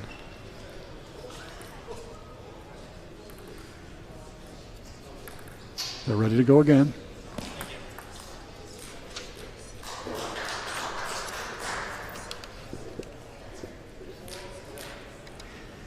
Well, Bill, I did find out what that dispute was about. Enlighten us. When Dow hit the ball and it broke, the scorekeeper had given that point to Jim Butler because it hit off the table. Okay. I see. Umpire, and being sure what to do, talk to the referee. Oh, there we had an edge ball. Yeah, this game's now, which was well in favor of Jim Butler, is now close again. So at that time, the scorekeeper had it 8-3, and they had to roll it back to 7-3. Wow. And call that a let. And there's another let right there. That's the kind of technicality that is unfortunate. Can affect the game. Well, it's really a equipment issue.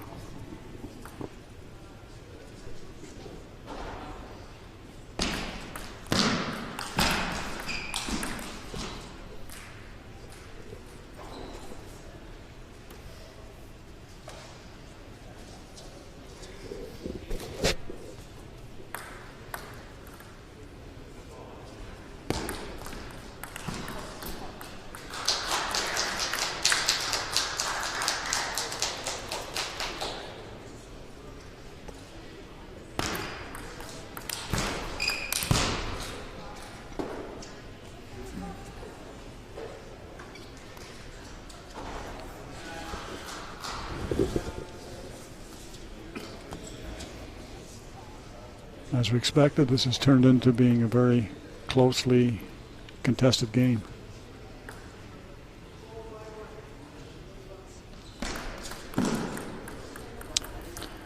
Reverse pendulum serve. Gal hits it into the net. Now we have game point for Jimmy Butler.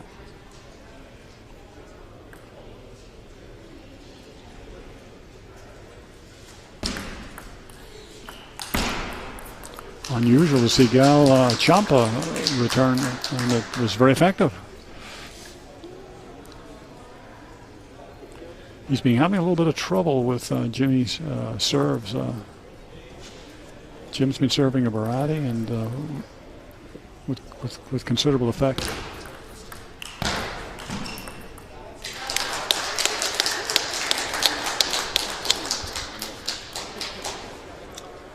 And now this is back to 10-9. Jim Butler wants to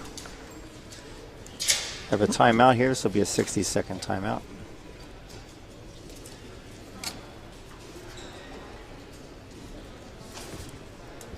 So to further explain what happened, Steve, you're saying that because the ball cracked in the middle of the point? Cracked in the middle of the point, but when Gal had hit that ball, it was way off the table. So yes, one might think whether that ball cracked or not, that ball would have possibly gone off. That should have been Jim's point, but it wasn't because of the rules. Because of official the rules right. said because it cracked during the point, it had to be replayed, or that's what I understand. Yeah. Replayed. They took that point off. I think this is going to happen a lot during this tournament. That is a problematic determination because it's hard to tell when it cracks. Although on that particular one was one of the unusual cases where we sitting back here could tell that the ball seemed to crack in the middle of the point. I think all the spectators knew that ball cracked too. And but usually, it's not that clear when a ball cracks. That's true. That's true. But any time a player can take that ball over to the umpire and ask to be inspected. Yeah, but then if you find that it is cracked, you can have the score reversed. I'm troubled by that. Don't know. But that's a good question. I will find out.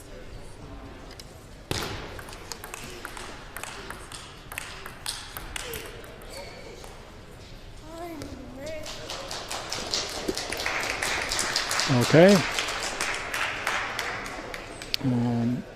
Jim had a narrow win here and takes a 2-1 lead.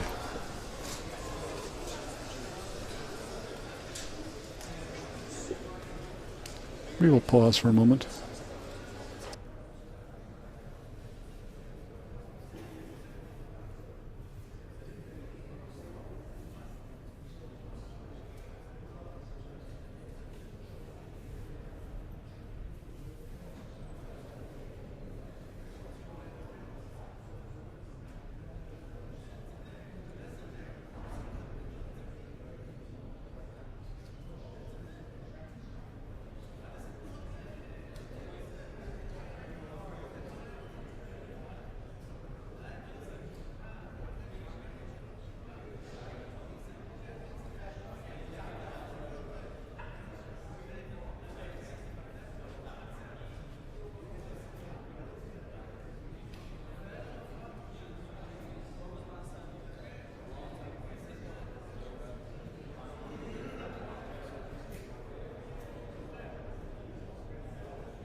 Here we go.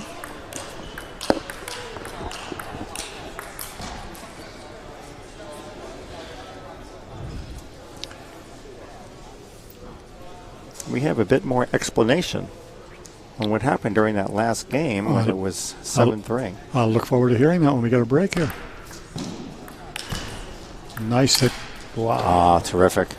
Terrific follow-up down the line.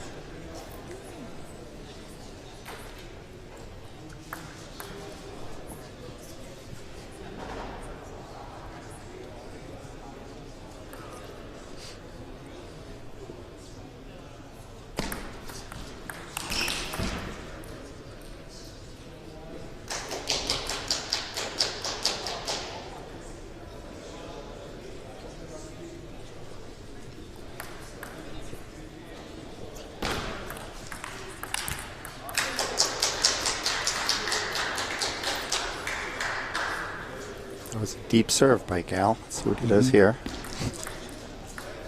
And then to a short serve, short back spin serve.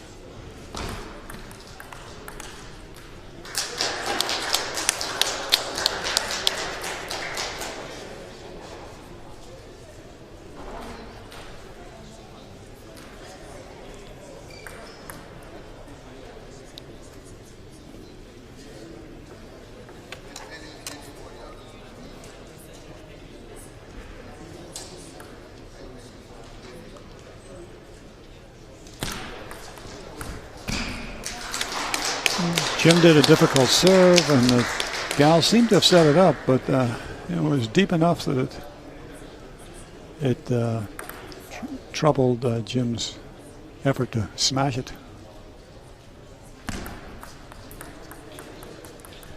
Continues to get advantage with his service.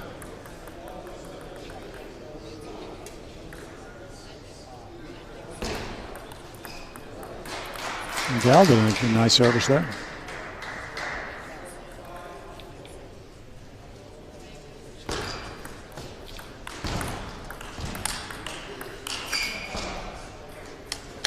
Good rally there. Very nice.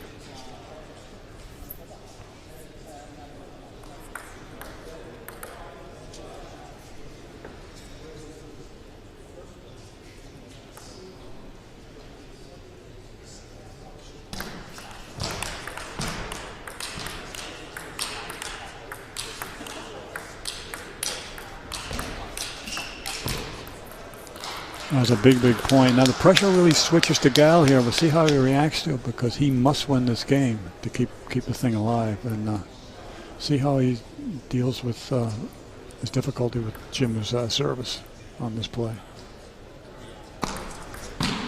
Lifted it again, but got away with it. Now he's down 7-5. This will be. That was all backhand that point for both players. Yep. This becomes make and break for Gal now. He has serve. He must prevail on this situation.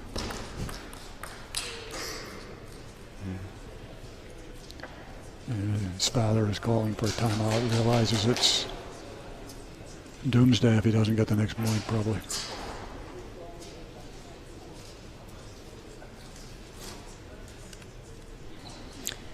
This is a 60-second timeout. The referee has a stopwatch. They do enforce that. And enlighten us a little bit on this cracked ball story.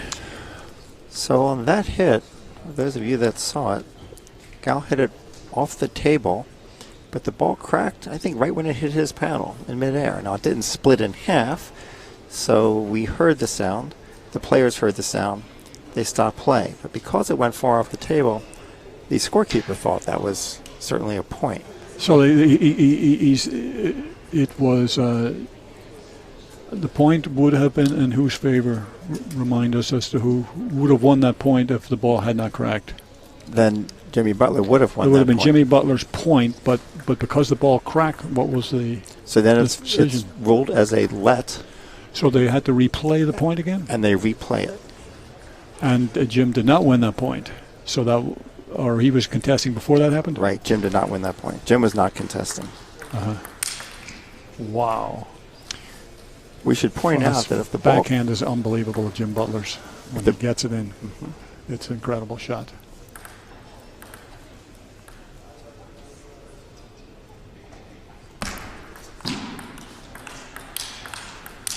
There it is again. again all backhand. Yeah. It's a very effective shot. We have match point now for Jimmy. That was a tough service. It was a let serve.